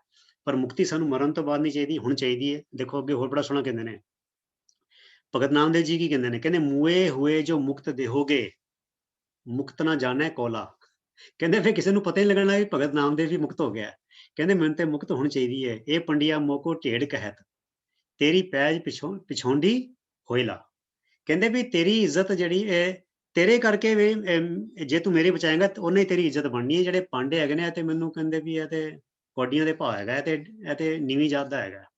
ਸੋ ਮੈਨੂੰ ਜੀਂਦੇ ਜੀ ਮੁਕਤੀ ਚਾਹੀਦੀ ਹੈ। ਫਿਰ ਅੱਗੇ ਕਹਿੰਦੇ ਭਗਤ ਭਾਈ ਗੁਰਦਾਸ ਜੀ ਕੀ ਕਹਿੰਦੇ ਨੇ, ਵਰਤਮਾਨ ਵਿੱਚ ਵਰਤਦਾ ਹੋਵਣ ਹਾਰ ਸੋਈ ਪਰਵਾਣਾ। ਤੁਸੀਂ ਦੇਖੋ ਮੈਂ ਹੈਰਾਨ ਹੁੰਨਾ, ਅੱਜ ਅਸੀਂ ਕਈ ਵਾਰ ਹੁਣ ਤੇ ਮੈਂ ਪੜ੍ਹਨੀਆਂ ਛੱਡ ਦਿੱਤੀਆਂ, ਸ਼ੁਰੂ ਚ ਬੜੀਆਂ ਪੜ੍ਹੀਆਂ। ਅੱਜ ਕੱਲ੍ਹ ਨਾ ਉਹ ਕਿਹੜਾ ਲਾਈਫ ਸਟਾਈਲ ਗੁਰੂ ਤੇ ਉਹ ਫਲਾਨਾ ਅੱਜ ਕੱਲ੍ਹ ਬੜੀਆਂ ਮੈਗਜ਼ੀਨਾਂ 'ਚ ਆਉਣ ਲੱਗੇ ਨੇ ਆਰਟੀਕਲ, ਮੋਟੀਵੇਸ਼ਨਲ ਗੁਰੂ ਤੇ ਉਹ ਲਾਈਫ ਇਨਹਾਂਸਿੰਗ, ਲਾਈਫ ਇੰਪਰੂਵਮੈਂਟ ਕਿਤਾਬਾਂ ਬੜੀਆਂ ਹੋਈਆਂ ਨੇ। ਰੋਬਿਨ ਕੁੱਕ ਦੀ, ਦੀਪਕ ਚੋਪੜਾ ਦੀ, ਬੜੇ ਲਿਖਾਰੀ ਨੇ। ਔਰ ਸਾਰੀ ਉਹ ਪੈਸੇ ਦੀ ਖੇਡ ਹੈ, ਮਾਇਆ ਦੀ ਖੇਡ ਹੈਗੀ ਹੈ, ਮੈਨੇਜਮੈਂਟ ਦੀਆਂ। ਮਤਲਬ ਕਿ ਪਹਿਲੇ ਤਾਂ ਲੋਕਾਂ ਨੂੰ ਬਿਮਾਰੀ ਲਾਓ ਤੇ ਫਿਰ ਉਹ ਬਿਮਾਰੀ ਦਾ ਹੱਲ ਕੱਢੋ। ਪਹਿਲਾਂ ਲੋਕਾਂ ਨੂੰ ਸਟ੍ਰੈਸ ਦੇਵੋ, ਪਹਿਲੇ ਲੋਕਾਂ ਨੂੰ ਲੁੱਟੋ ਹੈਂ, ਤੇ ਫਿਰ ਉਸ ਤੋਂ ਬਾਅਦ ਉਹਨਾਂ ਨੂੰ ਸਟ੍ਰੈਸ ਰਿਲੀਵ ਕਰਨ ਦੇ ਕੈਂਪ ਲਗਾਓ। ਸੋ ਇਹ ਜਿਹੜੀ ਗੱਲ ਹੈਗੀ ਹੈ, ਹੁਣ ਮੈਂ ਜਦੋਂ ਦੇ ਸਹਿਜ ਪਾਠ ਸ਼ੁਰੂ ਕੀਤਾ ਤੇ ਮੈਨੂੰ ਇਹ ਸਾਰੀਆਂ ਗੱਲਾਂ ਬਿਲਕੁਲ ਬਕਵਾਸ ਲੱਗਣ ਲੱਗ ਪਈਆਂ ਕਿ ਇਹਨਾਂ ਵਿੱਚ ਕੋਈ ਦਮ ਨਹੀਂ ਹੈਗਾ ਕਿਸੇ ਵਿੱਚ ਵੀ। ਸੋ ਸਾਨੂੰ ਸਾਰਾ ਆਪਣਾ ਧਿਆਨ, ਫੋਕਸ ਜਿਹੜਾ ਹੈ ਗੁਰਬਾਣੀ ਦੇ ਅਧਿਐਨ ਵੱਲ ਲਾਉਣਾ ਚਾਹੀਦਾ ਹੈ ਤੇ ਗੁਰਬਾਣੀ ਦੀ ਕੋਟੇਸ਼ਨਸ ਨੂੰ ਯਾਦ ਕਰਨਾ ਚਾਹੀਦਾ ਹੈ, ਦੂਜਿਆਂ ਨੂੰ ਸ਼ੇਅਰ ਕਰਨਾ ਚਾਹੀਦਾ। ਕਹਿੰਦੇ ਕਾਰਨ ਕਰਤਾ ਜੋ ਕਰੈ ਸਿਰ ਤਰ ਮਨ ਕਰੇ ਸ਼ੁਕਰਾਨਾ। ਇੱਕ ਵਾਰ ਨਾ ਮੇਰੇ ਦਿਮਾਗ 'ਚ ਗੱਲ ਆਈ ਏਦਾਂ ਹੀ, ਮੈਂ ਕਿਹਾ ਜਿਸ ਕੌਮ ਜਿਹੜੀ ਕੌਮ ਛੋਲਿਆਂ ਨੂੰ ਬਦਾਮ ਕਹਿਣਾ ਜਾਣਦੀ ਹੈ, ਠੀਕ ਹੈ, ਤੇ ਜਿਹੜੀ ਕੌਮ ਘੋੜਿਆਂ ਦੀ ਕਾਠੀ ਤੇ ਰਹਿ ਕੇ ਚੜ੍ਹਦੀ ਕਲਾ 'ਚ ਰਹਿ ਸਕਦੀ ਹੈ, ਰੁੱਖਾਂ ਦੇ ਪੱਤੇ ਖਾ ਕੇ ਸ਼ੁਕਰਾਨਾ ਕਰ ਸਕਦੀ ਹੈ, ਤੇ ਥੋੜੇ ਨੂੰ ਸਵਾਇਆ ਕਹਿਣਾ ਜਾਣਦੀ ਹੈ। ਮੈਂ ਕਿਹਾ ਹੁਣ ਉਹਨੂੰ ਕਿਹੜੇ ਪੋਜ਼ਿਟਿਵ ਥਿੰਕਿੰਗ ਦੇ ਸੈਮੀਨਾਰ ਦੀ ਲੋੜ ਹੈ, ਦੱਸੋ ਜਰਾ। ਇਹ ਪੋਜ਼ਿਟਿਵ ਥਿੰਕਿੰਗ ਤਾਂ ਨਵੀਂ ਚੀਜ਼ ਹੈਗੀ ਹੈ। ਬਲਕਿ ਇਹ ਚੜ੍ਹਦੀ ਕਲਾ ਦੀ ਟ੍ਰਾਂਸਲੇਸ਼ਨ ਹੋ ਹੀ ਨਹੀਂ ਸਕਦੀ। ਚੜ੍ਹਦੀ ਕਲਾ ਤੇ ਪੋਜ਼ਿਟਿਵ ਥਿੰਕਿੰਗ ਤੇ ਉਹਦੇ ਪੈਰ ਦੀ ਜੁੱਤੀ ਦੇ ਮੁਕਾਬਲੇ ਵੀ ਨਹੀਂ ਹੈਗਾ। ਇਹ ਪੋਜ਼ਿਟਿਵ ਥਿੰਕਿੰਗ, ਇਹ 5-5 ਹਜ਼ਾਰ ਦੀਆਂ ਫੀਸਾਂ ਲੈ ਕੇ ਹੋਟਲਾਂ ਵਿੱਚ ਤੁਹਾਨੂੰ ਕਹਿੰਦੇ ਬਾਅਦ ਚ ਸਨੈਕਸ ਦੇਵਾਂਗੇ, ਚਾਹ ਦੇਵਾਂਗੇ, ਇੱਕ ਉੱਥੇ ਸੈਮੀਨਾਰ ਹੋਏਗਾ, ਲੈਕਚਰ ਹੋਏਗਾ। ਜਿਹੜੀ ਗੁਰਬਾਣੀ ਹੈ ਇਹ ਚੜ੍ਹਦੀ ਕਲਾ ਨਾਲ ਭਰਪੂਰ ਹੈ, ਠੀਕ ਹੈ ਨਾ। ਜਿਹੜਾ ਕਿ ਕੇਤਿਆਂ ਦੁੱਖ ਫੂਕ ਸਦਮਾਰ ਏਬੇ ਦਾਤ ਤੇਰੀ ਦਾਤਾ, ਦੁਖਨ ਗਾਵੋਂ ਸੁਖ ਵੀ ਗਾਵੋਂ, ਸੁਖਨ ਗਾਵੋਂ ਗਾਵੋਂ ਜੇ ਸੁਖ ਦੇਂਦਾ ਤੁਝੇ ਰਾਦੀ ਦੁੱਖ ਵੀ ਤੁਝੇ ਧਿਆਈ, ਜੋ ਨਾ ਦੁੱਖ ਨੇ ਦੁੱਖ ਨਹੀਂ ਮੰਨੇ। ਇਸ ਤੋਂ ਵਧੀਆ ਚੜ੍ਹਦੀ ਕਲਾ ਹੋਰ ਕਿੱਥੋਂ ਮਿਲ ਸਕਦੀ ਹੈ? ਇਸ ਤੋਂ ਵਧੀਆ ਪੋਜ਼ਿਟਿਵ ਥਿੰਕਿੰਗ ਸਾਨੂੰ ਹੋਰ ਕਿੱਥੋਂ ਮਿਲ ਸਕਦੀ ਹੈ? ਸੋ ਕਾਰਨ ਕਰਤਾ ਜੋ ਕਰੈ ਸਿਰ ਧਰ ਮਨ ਕਰੈ ਸ਼ੁਕਰਾਨਾ। ਹੁਣ ਇਹੀ ਗੱਲਾਂ ਨੂੰ, ਇਹ ਪੰਕਤੀ ਨੂੰ ਲੈ ਕੇ ਤੁਸੀਂ 2.5 ਪੇਜਾਂ ਦਾ, 4 ਪੇਜਾਂ ਦਾ ਮਰਜ਼ੀ ਵਿਸਤਾਰ ਲਿਖ ਕੇ ਆਰਟੀਕਲ ਲਿਖ ਦਿਓ, ਉਹ ਕਿਤਾਬਾਂ ਬਣਾ ਕੇ ਛਾਪ ਦਿੰਦੇ ਨੇ। ਦੈਟਸ ਆਲ, ਹੋਰ ਕੋਈ ਗੱਲ ਨਹੀਂ ਹੈਗੀ ਉਹਨਾਂ ਵਿੱਚ। ਤੇ ਰਾਜ਼ੀ ਹੋਏ ਰਜ਼ਾਏ ਵਿੱਚ ਦੁਨੀਆ ਅੰਦਰ ਜਿਉ ਮਹਿਮਾਨਾ। ਇੱਕ ਜਿਵੇਂ ਪ੍ਰਾਹੁਣਾ ਆ ਕੇ ਕਿਸੇ ਦੇ ਘਰ ਰਹਿੰਦਾ, ਉਹਨਾਂ ਦਾ ਬੈੱਡ ਵੀ ਵਰਤਦਾ ਹੈ, ਟਾਇਲਟ ਵੀ ਵਰਤਦਾ ਹੈ, ਸੋਫਾ ਵੀ ਵਰਤਦਾ ਹੈ, ਭਾਵੇਂ ਉਹਨਾਂ ਦਾ ਕਈ ਵਾਰ ਕਹਿੰਦੇ ਲੈਪਟਾਪ ਦਿਓ ਭਾਜੀ ਮਾੜਾ ਜਿਹਾ ਕੰਮ ਹੈਗਾ, ਉਹ ਵੀ ਵਰਤ ਲੈਂਦਾ ਹੈ। ਤੇ ਫਿਰ ਛੱਡ ਕੇ ਜਿੱਦਾਂ ਆਇਆ ਹੁੰਦਾ ਹੈ, ਉਹ ਜਿਹੜਾ ਉਹਦਾ ਇੱਕ ਬੈਕਪੈਕ ਹੁੰਦਾ ਉਹ ਲੈ ਕੇ ਚਲਾ ਜਾਂਦਾ ਹੈ। ਕਿੰਨੀ ਕਮਾਲ ਦੀ ਗੱਲ ਹੈ, ਕਿੰਨੀ ਕਮਾਲ ਦੀ ਗੱਲ ਹੈ। ਜੇ ਅਸੀਂ ਇਹ ਸਮਝਣਾ ਸ਼ੁਰੂ ਕਰ ਦਈਏ ਵੀ ਇਹ ਕਾਰ ਹੈਗੀ ਹੈ, ਇਹ ਤੇ ਰੱਬ ਦਾ ਗਿਫਟ ਹੈਗਾ, ਮੈਂ ਤੇ ਪ੍ਰਾਹੁਣਾ ਹੈਗਾ, ਇਹ ਜਿਹੜੇ ਮੇਰੇ ਕੋਲ ਕੋਠੀ ਹੈਗੀ ਹੈ ਇਹ ਪਰਮਾਤਮਾ ਨੇ ਮੈਨੂੰ ਵਰਤਣ ਲਈ ਦਿੱਤੀ ਹੈਗੀ ਹੈ, ਇਹ ਜਿਹੜੇ ਮੇਰੇ ਪਰਿਵਾਰ ਦੇ ਬੰਦੇ ਨੇ ਇਹ ਮੇਰੇ ਸਾਥੀ ਹੈਗੇ ਨੇ, ਬਸ ਇਹ ਮੈਂ ਪ੍ਰਾਹੁਣਾ ਹੈਗਾ। ਤੇ ਬਸ ਇਹ ਸਾਰੀ ਜੇ ਇਹ ਸੋਚ ਦਿਮਾਗ 'ਚ ਬੈਠ ਜਾਏ ਤੇ ਫਿਰ ਹੋਰ ਕਿਹੜੀ ਚੜ੍ਹਦੀ ਕਲਾ ਦੀ ਲੋੜ ਹੈ, ਹੋਰ ਕਿਹੜੀ ਪੋਜ਼ਿਟਿਵ ਥਿੰਕਿੰਗ ਦੀ ਲੋੜ ਹੈ। ਸੋ ਇਹ ਜਿਹੜੀ ਗੱਲ ਸਾਨੂੰ ਵਰਤਮਾਨ ਨੂੰ ਸਾਂਭਣ ਦੀ ਗੁਰੂ ਸਾਹਿਬ ਨੇ ਸਮਝਾਈ ਹੈ। ਔਰ ਇਹਦੇ ਤੇ ਤੁਸੀਂ ਜਿੰਨਾ ਮਰਜ਼ੀ ਡਿਟੇਲ 'ਚ ਲੈ ਲਓ, ਜਦੋਂ ਬੰਦਾ ਇੱਦਾਂ ਸੋਚਦਾ ਹੈ ਤੇ ਫਿਰ ਉਹਦੀ ਸਾਰੀ ਐਨਰਜੀ ਚੈਨਲਾਈਜ਼ ਹੋ ਜਾਂਦੀ ਹੈ, ਉਹ ਸਾਰੀ ਗੱਲ ਆਪੇ ਠੀਕ ਹੋ ਜਾਂਦੀ ਹੈ। ਕਿਉਂਕਿ ਜਦੋਂ ਸਾਡੀ ਬਿਰਤੀਆਂ ਖਿੰਡੀਆਂ ਰਹਿੰਦੀਆਂ ਪਾਸਟ ਵਿੱਚ ਜਾਂ ਫਿਊਚਰ ਦੀ ਚਿੰਤਾ ਵਿੱਚ ਜਾਂ ਪਾਸਟ ਦੇ ਝੋਰੇ ਵਿੱਚ, ਗਿਲਟ ਵਿੱਚ, ਤੇ ਫਿਰ ਜਿਹੜਾ ਵਰਤਮਾਨ ਹੈ ਉਹ ਵੀ ਡਿਸਟਰੋਏ ਹੋ ਜਾਂਦਾ ਹੈ, ਅਸੀਂ ਵੀ ਕੰਮ ਨਹੀਂ ਕਰ ਪਾਉਂਦੇ। ਸੋ ਗੁਰੂ ਸਾਹਿਬ ਨੇ ਸਾਨੂੰ ਉਹ ਸਾਰੇ ਝਮੇਲਿਆਂ ਤੋਂ ਮੁਕਤ ਕਰਕੇ ਦੱਸਿਆ ਕਿ ਆਪਣੇ ਵਰਤਮਾਨ ਨੂੰ ਕਿਵੇਂ ਸਵੇਰੇ ਉੱਠੋ ਤੇ ਚੜ੍ਹਦੀ ਕਲਾ 'ਚ ਉੱਠੋ, ਰਾਤੀ ਸੌਵੋ ਤੇ ਸ਼ੁਕਰਾਨਾ ਕਰਕੇ ਸੌਵੋ। ਜੈ ਪ੍ਰਸਾਦ ਸੁਖ ਸੇਜ ਸੋਈ ਜੈ, ਮਨ 8 ਪਹਿਰ ਤਾਂ ਕਾ ਜਸ ਗਾਵੀ ਜੈ। ਸਵੇਰੇ ਉੱਠੋ ਤੇ ਜੈ ਪ੍ਰਸਾਦ ਆਰੋ ਕੰਚਨ ਦੇਹੀ, ਲਿਵ ਲਾਵੋ ਤਿਸ ਰਾਮ ਸਨੇਹੀ। ਜੈ ਪ੍ਰਸਾਦ ਤੇਰੀ ਨੀਕੀ ਜਾਤ, ਸੋ ਪ੍ਰਭ ਸਿਮਰ ਸਦਾ ਦਿਨ ਰਾਤ। ਸੋ ਇਹ ਗ੍ਰੇਟਫੁਲਨੈਸ ਵਿੱਚ, ਸ਼ੁਕਰਾਨੇ ਵਿੱਚ, ਹਰ ਵੇਲੇ ਚੜ੍ਹਦੀ ਕਲਾ ਵਿੱਚ। ਸੋ ਇਹ ਜਿਹੜੀ ਮੁਕਤੀ ਜਿਹੜੀ ਹੈ, ਮਰਨ ਤੋਂ ਬਾਅਦ ਦੀ ਮੁਕਤੀ ਦਾ ਬਿਲਕੁਲ ਵੀ ਕਨਸੈਪਟ ਨਹੀਂ ਹੈਗਾ, ਤੇ ਇਹਦੇ ਬਾਰੇ ਕਿਸੇ ਵੀ ਕਿਸਮ ਦੀ ਕੋਈ ਸੰਸਾ ਜਾਂ ਦੁਵਿਧਾ ਜਾਂ ਦੁਚਿੱਤੀ ਨਹੀਂ ਹੋਣੀ ਚਾਹੀਦੀ। ਅੱਗੇ ਚੱਲੀਏ ਜੀ। ਹੁਣ ਇਹ ਕੁਝ ਗੱਲਾਂ ਮੈਂ ਹੋਰ ਐਕਸਟਰਾ ਕਰਦੀ, ਜਿਹੜੀ ਸਾਡੀਆਂ ਜਿਹੜਾ ਸੋਸ਼ਲ ਜਿਹੜੀ ਵਰਤੇ ਫੰਕਸ਼ਨ ਹੁੰਦੇ ਨੇ, ਜਾਂ ਸਾਡੀ ਸੋਸ਼ਲ ਸਮਾਜਿਕ ਜਿਹੜੀਆਂ ਉੱਠਣਾ ਬੈਠਣਾ ਹੁੰਦਾ ਉਹ 'ਚ ਨਜ਼ਰ ਆਉਣੀਆਂ ਚਾਹੀਦੀਆਂ ਨੇ। ਪਹਿਲੀ ਗੱਲ ਤੇ ਦੋ ਜਿਹੜੀਆਂ ਮੁੱਖ ਤੌਰ ਤੇ ਦੱਸੀਆਂ ਕਿ ਉਹ ਵਿਚਾਰਧਾਰਕ ਜਿਹੜੀ ਤੁਹਾਡੀ ਪਰਸਨੈਲਿਟੀ ਨੂੰ ਮੋਲਡ ਕਰਨਗੀਆਂ। ਇੱਕ ਤੇ ਮਰਨ ਤੋਂ ਬਾਅਦ ਦੀ ਕੋਈ ਆਸ ਜਾਂ ਡਰ ਨਹੀਂ ਹੋਣਾ ਚਾਹੀਦਾ ਤੇ ਵਰਤਮਾਨ ਵਿੱਚ ਜੀਣਾ ਚਾਹੀਦਾ। ਤੇ ਦੂਜੀ ਗੱਲ ਹੈਗੀ ਕਿ ਪਰਮਾਤਮਾ ਸਾਰਿਆਂ ਦਾ ਸਾਂਝਾ ਹੈਗਾ, ਉਹ ਕਿਸੇ ਖਾਸ ਬੰਦਿਆਂ ਦਾ, ਖਾਸ ਗਰੁੱਪ ਦਾ, ਖਾਸ ਰੰਗ ਦਾ, ਖਾਸ ਨਸਲ ਦਾ ਨਹੀਂ ਹੈਗਾ। ਇਹ ਗੱਲ ਜਿਹੜੀਆਂ ਦੋ ਸਾਡੇ ਦਿਮਾਗ 'ਚ ਜਿਹੜੀਆਂ ਬੈਠਣਗੀਆਂ, ਇਹੀ ਸਾਡੀ ਇਹਨਾਂ ਉੱਤੇ ਸਾਡਾ ਜਿਹੜਾ ਤਿੰਨ ਇੰਸਟੀਟਿਊਸ਼ਨ ਨੇ ਮੇਨ, ਸੰਗਤ ਜਿੱਥੇ ਹਰ ਕਿਸੇ ਨੂੰ ਆ ਕੇ ਬੈਠਣ ਦਾ ਬਿਨਾਂ ਕਿਸੇ ਵਿਤਕਰੇ ਦੇ ਹੱਕ ਹੈ, ਪੰਗਤ ਜਿੱਥੇ ਇੱਕੋ ਲੈਵਲ ਤੇ ਬੈਠ ਕੇ ਸਾਰੇ ਲੰਗਰ ਛਕਦੇ ਨੇ, ਫਿਰ ਭਾਂਡਿਆਂ ਦੀ ਸੇਵਾ ਕਰਦੇ ਨੇ, ਤੇ ਸਰੋਵਰ ਜਿੱਥੇ ਸਾਰੇ ਚੁੱਭੀ ਮਾਰਦੇ ਨੇ, ਬ੍ਰਾਹਮਣ ਵੀ ਤੇ ਸ਼ੂਦਰ ਵੀ ਤੇ ਜਾਤ ਪਾਤ ਦਾ ਵਿਤਕਰਾ ਜੜੋਂ ਮਤਲਬ ਕਿ ਜਿਹੜਾ ਹੈ ਉਹ ਦੂਰ ਕੀਤਾ ਜਾਂਦਾ ਹੈ। ਫਿਰ ਜਿਹੜੀ ਸਾਡੀਆਂ ਸੋਸ਼ਲ ਸਟੈਂਡਿੰਗ ਵਿੱਚ ਕਈ ਚੀਜ਼ਾਂ ਬੜੀਆਂ ਐਸੀਆਂ ਜਿਹੜੀ ਸਾਡੇ ਅਸੀਂ ਘਰਾਂ 'ਚ ਸਮਾਗਮ ਕਰਦੇ ਹਾਂ ਜਾਂ ਅਸੀਂ ਡੇ ਟੂ ਡੇ ਲਾਈਫ ਜੀਂਦੇ ਹਾਂ, ਤੇ ਸਾਰੇ ਧਰਮਾਂ ਵਿੱਚ ਵਰਤਾਂ ਰੋਜ਼ਿਆਂ ਦਾ ਝਮੇਲਾ ਹੈ। ਈਸਾਈਆਂ ਵਿੱਚ ਵੀ ਹੈ, ਉਹ ਮੰਨਦੇ ਨਹੀਂ ਹੈਗੇ ਪਰ ਉਹ ਹਟ ਗਏ ਨੇ ਕਿਉਂ ਸੈਕੂਲਰ ਟਾਈਪ ਹੋ ਗਏ ਨੇ, ਫ੍ਰੀ ਥਿੰਕਰ ਹੋ ਗਏ ਨੇ, ਚਰਚਾਂ ਦੇ ਨਾਲ ਕਨੈਕਟਡ ਨਹੀਂ ਹੈਗੇ। ਪਰ ਜਿਹੜੇ ਟ੍ਰੈਡੀਸ਼ਨਲ ਈਸਾਈ ਨੇ ਹਾਲੇ ਵੀ ਮੰਨਦੇ ਨੇ ਲੈਂਟ ਵਗੈਰਾ, ਖਾਸ ਦਿਨ ਤੇ ਖਾਣਾ ਹੈ, ਇਹ ਖਾਣਾ ਹੈ, ਉਹ ਨਹੀਂ ਖਾਣਾ, ਉਹਨਾਂ ਦੀ ਵਰਤਾਂ ਰੋਜ਼ਿਆਂ ਦਾ ਚੱਕਰ ਹੈ। ਸੋ ਗੁਰਬਾਣੀ ਨੇ ਸਾਫ਼ ਸਮਝਾਤਾ, ਅੰਨ ਨਾ ਖਾਇਆ ਸਾਧ ਗਵਾਇਆ, ਬਹੁਤ ਦੁੱਖ ਪਾਇਆ ਦੂਜਾ ਪਾਇਆ। ਸਿਰਫ ਕਰਵਾ ਚੌਥ ਤੇ ਲੈ ਕੇ ਦਿਮਾਗ ਨਹੀਂ ਖਰਾਬ ਕਰਨਾ ਚਾਹੀਦਾ, ਰੋਜ਼ਿਆਂ ਦਾ ਵਿੱਚ ਹੀ ਆ ਜਾਂਦਾ, ਤੇ ਵਰਤ ਵੀ ਕਈ ਕਿਸਮ ਦੇ ਹੈਗੇ ਨੇ।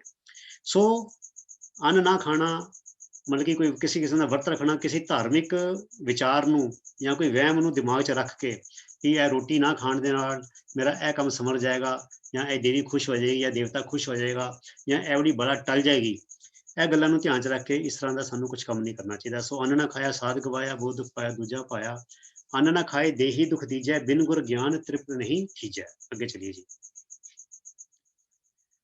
ਸਾਰੇ ਧਰਮਾਂ ਵਿੱਚ ਤੀਰਥਾਂ ਦੀ ਤੇ ਜਿਹੜੀਆਂ ਯਾਤਰਾਵਾਂ ਦਾ, ਚਾਹੇ ਉਹ ਹਜ ਕਹਿ ਲਓ ਮੁਸਲਮਾਨਾਂ ਦਾ, ਤੇ ਹਿੰਦੂਆਂ ਦੇ ਤੀਰਥਾਂ ਦਾ ਕਹਿ ਲਓ, ਸਾਡੇ ਵੀ ਇਹ ਬਿਰਤੀ ਦੂਜੇ ਰੂਪ ਵਿੱਚ ਹੋ ਚੁੱਕੀ ਹੈ। ਚਾਹੇ ਹੇਮਕੁੰਟ ਦੀ ਯਾਤਰਾ ਹੈ, ਹਜੂਰ ਸਾਹਿਬ ਦੀ ਯਾਤਰਾ ਹੈ, ਉਹ ਬੰਦੇ ਹਫ਼ਤੇ ਦੀ ਯਾਤਰਾ ਤੇ ਚਲ ਜਾਣਗੇ, ਪਰ ਇੱਕ ਹਫ਼ਤੇ ਵਿੱਚ ਸਹਿਜ ਪਾਠ ਕੀਤਾ ਜਾ ਸਕਦਾ ਹੈ ਛੁੱਟੀ ਲੈ ਕੇ ਪੂਰੀ।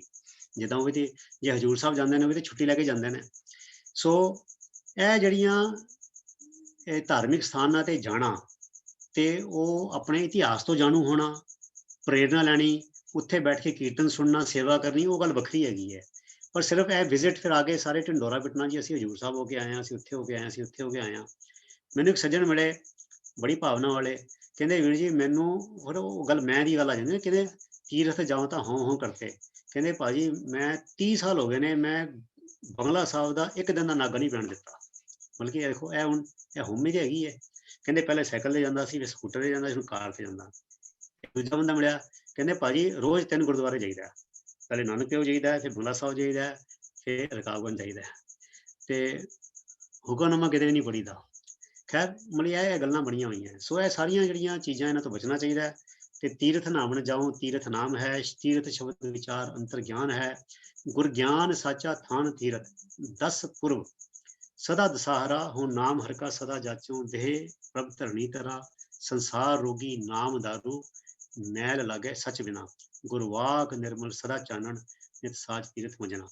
ਇਹਦੀ ਵਿਆਖਿਆ ਫਿਰ ਕਦੀ ਕਰਾਂਗੇ, ਪਰ ਇਹ ਗੱਲ ਸਮਝ ਲੈਣੀ ਚਾਹੀਦੀ ਹੈ ਕਿ ਘਰ ਹੀ ਮੈਂ ਅੰਮ੍ਰਿਤ ਭਰਪੂਰ ਹੈ, ਮਨਮੁਖਾਂ ਸਾਧ ਨਾ ਪਾਇਆ, ਜਿਉ ਕਸਤੂਰੀ ਮਿਰਗ ਨਾ ਜਾਣੇ, ਭ੍ਰਮ ਦਾ ਭਰਮ ਭੁਲਾਇਆ। ਭਗਤ ਬੇਣੀ ਜੀ ਕਹਿੰਦੇ ਨਾ, ਊਹਾਂ ਤੋਂ ਜਾਈਏ ਜੋ ਈਹਾਂ ਨਾ ਹੋਏ। ਸੋ ਇਹ ਗੱਲ ਸਮਝਣੀ ਚਾਹੀਦੀ ਹੈ ਕਿ ਜਿਹੜਾ ਵਾਹਿਗੁਰੂ ਅੰਮ੍ਰਿਤਸਰ 'ਚ ਹੈਗਾ, ਜਿਹੜਾ ਵਾਹਿਗੁਰੂ ਹਜ਼ੂਰ ਸਾਹਿਬ 'ਚ ਹੈਗਾ, ਜਿਹੜਾ ਵਾਹਿਗੁਰੂ ਪਟਨਾ ਸਾਹਿਬ 'ਚ, ਉਹੀ ਵਾਹਿਗੁਰੂ ਗ੍ਰੇਟਰ ਕੈਲਾਸ਼ ਵੀ ਹੈਗਾ, ਉਹ ਵਿਕਾਸਪੁਰੀ 'ਚ ਵੀ ਹੈਗਾ, ਉਹ ਜਾਪਾਨ ਵਿੱਚ ਵੀ ਹੈਗਾ, ਕੋਰੀਆ ਵਿੱਚ ਵੀ ਹੈਗਾ, ਨਾਰਥ ਕੋਰੀਆ 'ਚ ਵੀ ਹੈਗਾ, ਰਸ਼ੀਆ 'ਚ ਵੀ ਹੈਗਾ, ਉਹ ਬ੍ਰਹਿਮੰਡ ਦੇ ਕੋਨੇ ਵਿੱਚ ਹੈਗਾ। ਜੇਤਾ ਕੀਤਾ ਤੇਤਾ ਨਾਉ। ਕਿ ਚਲੀਏ ਜੀ। ਰੱਬ ਦਾ ਵਾਸਾ ਹਰ ਪਾਸੇ ਹੈ। ਇਹ ਵੀ ਬੜਾ ਚੱਕਰ ਹੈ ਦਿਸ਼ਾਵਾਂ ਦਾ, ਗੁਰਬਾਣੀ 'ਚ ਇਹਦਾ ਪਤਾ ਲੱਗਦਾ ਹੈ। ਦੱਖਣ ਦੇਸ ਹਰੀ ਕਾ ਵਾਸਾ। ਹੁਣ ਕਿਉਂਕਿ ਜਿਹੜੇ ਮੰਦਰ ਬਣਾਉਂਦੇ ਨੇ, ਇਹ ਉਹ ਮੰਦਰ ਦਾ ਦਰਵਾਜ਼ਾ ਕਿਸ ਪਾਸੇ ਹੋਣਾ ਚਾਹੀਦਾ ਹੈ, ਮੂਰਤੀ ਦਾ ਮੂੰਹ ਕਿਸ ਪਾਸੇ ਹੋਣਾ ਚਾਹੀਦਾ, ਪੂਰੀ ਵਿਚਾਰ ਕੀਤੀ ਜਾਂਦੀ ਹੈ। ਠੀਕ ਹੈ, ਤੁਸੀਂ ਦੇਖੋ ਜਿਹੜਾ ਵਾਸਤੂ ਸ਼ਾਸਤਰ ਹੈ, ਜਿਹੜਾ ਮੈਂ ਤੇ ਸਮਝਦਾ ਵੀ ਗੁਰੂ ਸਾਹਿਬ ਦੀ ਜਿਹੜੀ ਦੂਰਦ੍ਰਿਸ਼ਟੀ ਸੀ ਕਿੰਨੀ ਕਮਾਲ ਦੀ ਸੀਗੀ, ਕਿ ਉਹਨੂੰ ਪਤਾ ਸੀ ਬ੍ਰਾਹਮਣ ਇੰਨਾ ਚਲਾ ਕੇ ਕਿ ਉਹ 400 ਸਾਲ ਬਾਅਦ ਵੀ ਕਹਿ ਸਕਦਾ ਹੈ ਸਿੱਖਾਂ ਨੂੰ ਵੀ, ਦੇਖੋ ਜੀ ਗੁਰੂ ਸਾਹਿਬ ਨੇ ਬ੍ਰਾਹਮਣ ਨੂੰ ਕੰਸਲਟ ਕੀਤਾ ਸੀ, ਵਾਸਤੂ ਸ਼ਾਸਤਰ ਨੂੰ ਕੰਸਲਟ ਕੀਤਾ ਸੀ। ਜਿਹੜੇ 4 ਦਰਵਾਜ਼ੇ ਨੇ ਅੰਮ੍ਰਿਤਸਰ ਦੇ, ਉਹ ਚਾਰੋਂ ਦੇ ਚਾਰੋਂ ਵਾਸਤੂ ਸ਼ਾਸਤਰ ਦਾ ਵਾਇਓਲੇਸ਼ਨ ਨੇ। ਜਿਹੜੀਆਂ ਦਿਸ਼ਾਵਾਂ ਦੱਸੀਆਂ ਗਈਆਂ ਵਾਸਤੂ ਸ਼ਾਸਤਰ ਵਿੱਚ ਨਹੀਂ ਹੋਣੀਆਂ ਚਾਹੀਦੀਆਂ, ਉਹ ਚਾਰੋਂ ਦਰਵਾਜ਼ੇ ਗੁਰੂ ਸਾਹਿਬ ਨੇ ਉਸੇ ਦਿਸ਼ਾ ਵਿੱਚ ਲਾਏ ਨੇ। ਇਹ ਕਮਾਲ ਦੀ ਗੱਲ ਹੈ। ਇਹ ਗੱਲ ਮੇਰੇ ਬ੍ਰਦਰ ਨੇ ਜੋ ਆਰਕੀਟੈਕਟ ਹੈ ਉਹਨੇ ਮੈਨੂੰ ਦੱਸੀ, ਨਾਰਥ ਈਸਟ, ਸਾਊਥ ਵੈਸਟ ਤੇ ਨਾਰਥ ਵੈਸਟ। ਸੋ ਗੁਰੂ ਸਾਹਿਬ ਕਿੰਨੀ ਦੂਰਦ੍ਰਿਸ਼ਟੀ ਸੀ ਵੀ ਉਹਨਾਂ ਨੇ ਕਹਿੰਦੇ ਵੀ ਪੰਡਿਤ ਮੁੱਲਾ ਜੋ ਲਿਖ ਦਿਆ ਛਾੜ ਚਲੇ ਹਮ ਕਛੂ ਨਾ ਲਿਆ। ਉਹਨਾਂ ਦੀ ਕੋਈ ਵੀ ਰਹਿੰਦ ਖੂੰਦ ਝੂਠ ਗੁਰੂ ਸਾਹਿਬ ਨੇ ਪ੍ਰਵਾਨ ਨਹੀਂ ਕੀਤੀ। ਸੋ ਦੱਖਣ ਦੇਸ਼ ਹਰੀ ਕਾ ਬਾਸਾ, ਪੰਡਤ ਕਹਿੰਦੇ ਨੇ ਵੀ ਜਿਹੜਾ ਹਰੀ ਹੈਗਾ ਉਹ ਤੇ ਦੱਖਣ ਦੇਸ਼ ਵਸਦਾ, ਉੜੀਸਾ ਚ ਵਸਦਾ। ਪੱਛਮ ਅੱਲਾ ਮੁਕਾਮਾ, ਤੇ ਦੇਖੋ ਮੁਸਲਮਾਨ ਨਮਾਜ਼ ਪੜ੍ਹਨ ਲੱਗੇ ਪੱਛਮ ਵਾਲੇ ਪਾਸੇ ਮੂੰਹ ਕਰਦੇ ਨੇ। ਉਹ ਬੜਾ ਭੁਲੇਖਾ ਪੈਂਦਾ ਸੀ। ਸਾਡਾ ਜਹਾਜ਼ ਨਾ ਉਸ ਜ਼ਿਲ੍ਹੇ ਜਹਾਜ਼ ਚੱਲਦਾ ਸੀਗਾ ਉੱਥੇ, ਤੇ ਉਹਨੂੰ ਪਤਾ ਨਹੀਂ ਉਹ ਕਰੂ ਕਈ ਮੁਸਲਮਾਨ ਹੁੰਦੇ ਸੀਗੇ। ਲੇਬਰ ਉਹ ਸਾਡੇ ਕੋਲ ਆ ਕੇ ਪੁੱਛਦੇ ਸਰ, ਕਹਿੰਦੇ ਜਹਾਜ਼ ਕਿਹੜੀ ਦਿਸ਼ਾ ਵਿੱਚ ਜਾ ਰਿਹਾ, ਕਹਿੰਦੇ ਵੈਸਟ ਕਿੱਥੇ ਹੈਗਾ, ਤੇ ਅਸੀਂ ਵੈਸਟ ਦੱਸਦੇ ਸੀਗੇ। ਉਹ ਕਈ ਵਾਰ ਕਹਿੰਦੇ ਨਮਾਜ਼ ਪੜ੍ਹਦੇ ਵੇਲੇ ਕੋਰਸ ਆਲਟਰੇਸ਼ਨ ਹੋ ਜਾਂਦਾ ਹੈ ਤੇ ਉਹ ਦਿਸ਼ਾ ਬਦਲ ਜਾਂਦੀ ਹੈ, ਤੇ ਬੰਦਾ ਜਹਾਜ਼ ਦੇ ਨਾਲ ਜਿਹੜਾ ਜਹਾਜ਼ ਘੁੰਮਦਾ, ਜਿਹੜਾ ਬੰਦਾ ਨਮਾਜ਼ ਪੜ੍ਹ ਰਿਹਾ ਉਹ ਵੀ ਘੁੰਮ ਜਾਂਦਾ। ਸੋ ਦਿਸ਼ਾ ਤੇ ਬਦਲ ਜਾਂਦੀ ਹੈ। ਫਿਰ ਧਰਤੀ ਗੋਲ ਹੈਗੀ ਹੈ, ਜੇ ਤੁਸੀਂ ਗੱਭੇ ਆ ਜਾਓ ਬਿਲਕੁਲ ਸੈਂਟਰ ਪ੍ਰਾਈਮ ਮੈਰੀਡੀਅਨ ਤੇ ਆ ਜਾਓ, ਮਤਲਬ ਜਿੱਥੇ ਜਿੰਨਾ ਈਸਟ ਨੂੰ ਜਿੰਨਾ ਮੱਕਾ ਸੱਜੇ ਪਾਸੇ ਹੈਗਾ ਉਨੇ ਮੱਕਾ ਖੱਬੇ ਪਾਸੇ ਹੈਗਾ, ਤੇ ਫਿਰ ਕਿਹੜੇ ਪਾਸੇ ਮੂੰਹ ਕਰੋਗੇ, ਉਨੀ ਦੂਰੀ ਇੱਕੋ ਜਿਹੀ ਹੈ। ਤਾਂ ਬੜੀਆਂ ਇਹ ਬੇਕਾਰ ਜੀਆਂ ਗੱਲਾਂ ਹੈਗੀਆਂ। ਪੱਛਮ ਅੱਲਾ ਮੁਕਾਮਾ, ਤੇ ਫਿਰ ਅੱਗੇ ਕੀ ਕਹਿੰਦੇ, ਦਿਲ ਮੈਂ ਖੋਜ ਦਿਲੇ ਦਿਲ ਖੋਜੋ ਇਹੀ ਠੌਰ ਮੁਕਾਮਾ। ਇਹ ਭਾਈ ਉਹਨੂੰ ਪੱਛਮ ਵਿੱਚ ਜਾਂ ਦੱਖਣ ਵਿੱਚ ਨਾ ਲੱਭ, ਉਹ ਵਾਹਿਗੁਰੂ ਤੇਰੇ ਹਿਰਦੇ ਵਿੱਚ ਬੈਠਾ ਹੈ। ਤੇ ਕਹਿੰਦੇ ਦਸੇ ਦਿਸ਼ਾ, ਦਸੇ ਦਿਸ਼ਾ ਕਿਹੜਾ, ਦਸੋ ਦਿਸ਼ਾਵਾਂ, ਉੱਤਰ ਦੱਖਣ ਪੂਰਬ ਪੱਛਮ, ਫਿਰ ਉੱਤਰ ਪੂਰਬ, ਫਿਰ ਦੱਖਣ ਪੂਰਬ, ਉੱਤਰ ਪੱਛਮ ਤੇ ਦੱਖਣ ਪੱਛਮ, ਤੇ शिखर ਤੇ ਪਾਤਾਲ।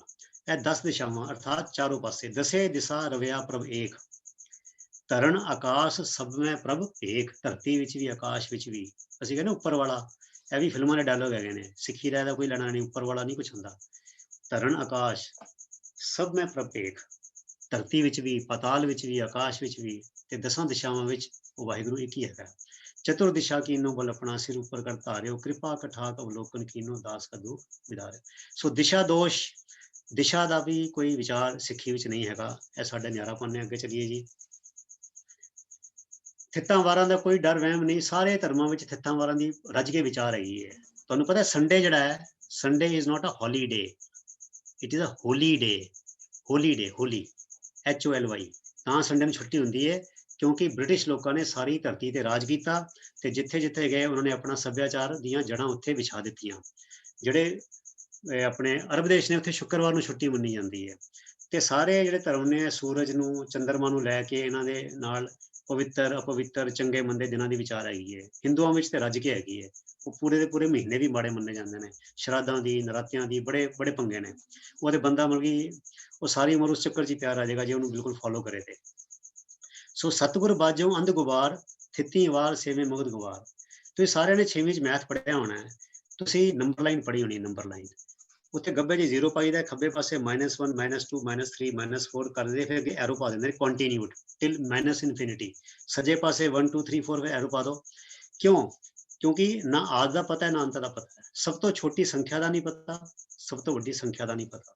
ਹੁਣ ਗੁਰੂ ਸਾਹਿਬ ਕੀ ਕਹਿੰਦੇ ਨੇ, ਕਹਿੰਦੇ ਕਵਣ ਸੋ ਵੇਲਾ ਵਕਤ ਕਵਣ, ਕਵਣ ਖਿਤ ਕਵਣ ਵਾਰ। ਇਹ ਤੇ ਇੱਕ ਰੈਫਰੈਂਸ ਪੁਆਇੰਟ ਹੈ ਨਾ। ਇਹ ਜਿਹੜਾ AD ਕੈਲੰਡਰ ਚੱਲ ਰਿਹਾ, AD ਔਰ BC, ਇਹ ਕੀ ਹੈਗਾ? ਇਹ ਵੀ ਤੇ ਉਹੀ ਹੈਗਾ। ਮਤਲਬ ਕਿ AD ਹੁਣ 2021 ਚੱਲਦਾ ਪਿਆ, ਇਹਦਾ ਮਤਲਬ ਕੀ ਹੈਗਾ ਕਿ ਉਹ AD ਜਦ ਤੋਂ ਸ਼ੁਰੂ ਹੋਇਆ ਹੈ, 0 ਤੋਂ ਸ਼ੁਰੂ ਹੋਇਆ ਹੈ, AD ਜਦ ਤੋਂ ਸ਼ੁਰੂ ਹੋਇਆ ਵੀ 2021 ਸਾਲ ਹੋ ਗਏ। ਉਹਦਾ ਮੁੱਢ ਕਿੱਥੇ ਸੀਗਾ? ਜਿਵੇਂ ਕਹਾਂ ਅੱਜ ਸ਼ੁੱਕਰਵਾਰ ਹੈ, ਇਹ ਸ਼ੁੱਕਰਵਾਰ ਕਿੱਦਾਂ ਹੈ? ਮਤਲਬ ਕਿ ਇਹ ਤੇ ਮੈਨੂੰ ਤਾਂ ਪਤਾ ਹੋਇਆ ਨਾ ਸ਼ੁੱਕਰਵਾਰ ਹੈ, ਜਦ ਮੈਨੂੰ ਪਤਾ ਹੋਵੇ ਜਦੋਂ ਇਹ ਸ਼ੁਰੂ ਹੋਇਆ ਸੀ ਕੰਮ ਧਰਤੀ ਦਾ। ਜਿੱਤ ਹੋਆ ਆਕਾਰ, ਉਹ ਕਿਹੜਾ ਦਿਨ ਸੀਗਾ? ਸਾਨੂੰ ਤਾਂ ਇਹ ਨਹੀਂ ਪਤਾ। ਇਹ ਤੇ ਇੱਕ ਆਰਬਿਟਰੀ ਹੈ ਵੀ ਤੁਹਾਡਾ ਲਾਇਸੈਂਸ ਇੰਨੀ ਤਰੀਕ ਨੂੰ ਐਕਸਪਾਇਰ ਹੋ ਰਿਹਾ ਹੈ, ਤੁਹਾਡਾ FD ਇੰਨੀ ਤਰੀਕ ਨੂੰ ਮੈਚਿਓਰ ਹੋ ਰਿਹਾ ਹੈ, ਤੁਹਾਡੀ ਡੇਟ ਆਫ ਬਰਥ ਇਹ ਹੈਗੀ ਹੈ, ਤੇ ਜਿਹੜੇ ਇੰਨੀ ਤਰੀਕ ਤੋਂ ਇੰਨੀ ਤਰੀਕ ਵਾਲੇ ਬੱਚੇ ਨੇ, ਇੰਨੇ ਸਾਲ ਵਾਲੇ ਨੇ, ਉਹ ਇਹ ਦਾਖਲਾ ਲੈ ਸਕਦੇ ਨੇ। ਇਹ ਤੇ ਦੁਨਿਆਵੀ ਕੰਮਾਂ ਕਾਰਾਂ ਦਾ ਇੱਕ ਕੈਲੰਡਰ ਸਿਸਟਮ ਹੈ। ਪਰ ਅਸੀਂ ਕੁਝ ਨਹੀਂ ਦੱਸ ਸਕਦੇ ਕਿ ਅੱਜ ਮੰਗਲਵਾਰ ਹੈ ਸ਼ੁੱਕਰਵਾਰ ਹੈ। ਇਹ ਤੇ ਆਪਣੇ ਦੁਨਿਆਵੀ ਅਫੇਅਰਸ ਨੂੰ ਚਲਾਉਣ ਲਈ ਅਸੀਂ ਕੰਮ ਰੱਖੇ ਹੋਏ ਨੇ। ਪਰ ਨਾ ਕੋਈ ਦਿਨ ਚੰਗਾ ਹੈ, ਨਾ ਕੋਈ ਦਿਨ ਮਾੜਾ ਹੈ। ਇਹ ਗੱਲ ਬੜੀ ਹੀ ਇੰਪੋਰਟੈਂਟ ਹੈਗੀ ਹੈ।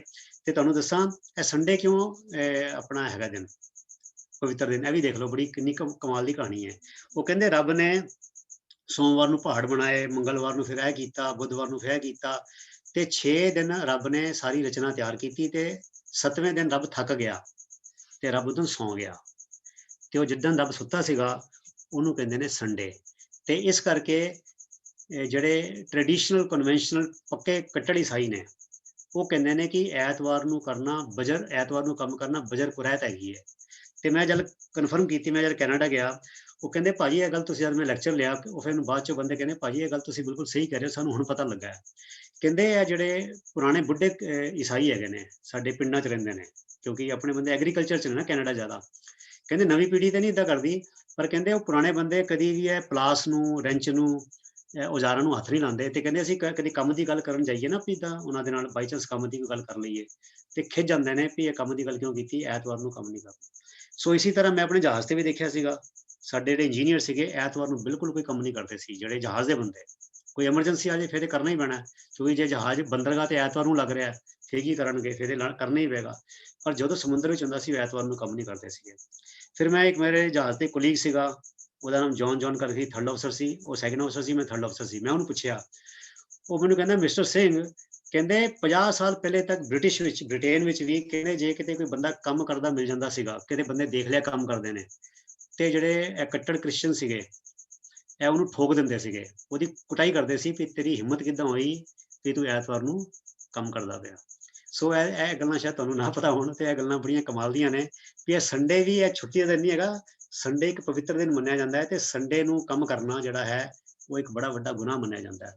ਤੇ ਜਿਹੜੀ ਸਿੱਖੀ ਹੈ ਸਾਨੂੰ ਬੜੇ ਮਾਣ ਵਾਲੀ ਗੱਲ ਹੈ ਕਿ ਸਾਡੇ ਵਿੱਚ ਇਹਨਾਂ ਦਿਨਾਂ ਦੀ ਇਹਨਾਂ ਗੱਲਾਂ ਦੀ, ਨਾ ਪੂਰਨਮਾਸ਼ੀ ਦੀ, ਨਾ ਨਰਾਤਿਆਂ ਦੀ, ਨਾ ਸ਼ਰਾਧਾਂ ਦੀ, ਨਾ ਮੱਸਿਆ ਦੀ, ਕੋਈ ਕਿਸੇ ਕਿਸਮ ਦੀ ਵਿਚਾਰ ਬਿਲਕੁਲ ਵੀ ਨਹੀਂ ਹੈਗੀ। ਅੱਗੇ ਚਲੀ, ਬਸ ਹੁਣ ਅੰਤ ਪਹੁੰਚ ਚੁੱਕੇ, ਮੈਂ ਖਤਮ ਕਰ ਦੀ ਵੀਰ ਜੀ। ਹਾਂ ਚਲ ਇੱਕ ਹੈ ਵਿਆਹ ਨਾ ਕਰਾਉਣਾ ਕੋਈ ਧਰਮੀ ਹੋਣਾ ਨਹੀਂ, ਕਿਉਂਕਿ ਬਸ ਸਟॉप ਹੀ ਕਰ ਦੇਣਾ ਵੀ ਜੀ, ਅਗਲੀ ਵਾਰ ਫਿਰ ਕਰ ਲਾਂਗੇ, ਫਿਰ ਮੌਕਾ ਲੱਗੇਗਾ ਇਹਨੂੰ ਕੰਟੀਨਿਊ ਕਰ ਲਾਂਗੇ ਥੋੜਾ ਜਿਹਾ ਹੋਰ ਹੈਗਾ। ਚਲੋ ਜੀ, ਮੈਂ ਵੀਰ ਜੀ ਅਖੀਰਲੀ ਹੈ ਨਾ ਕੁਝ ਕਿਤਾਬਾਂ ਨੇ ਮੈਂ ਸੁਜੈਸਟ ਕਰਨਾ ਚਾਹੁੰਦਾ ਸੀ, ਲੈ ਕੇ ਪੜ੍ਹਨ ਜ਼ਰੂਰ।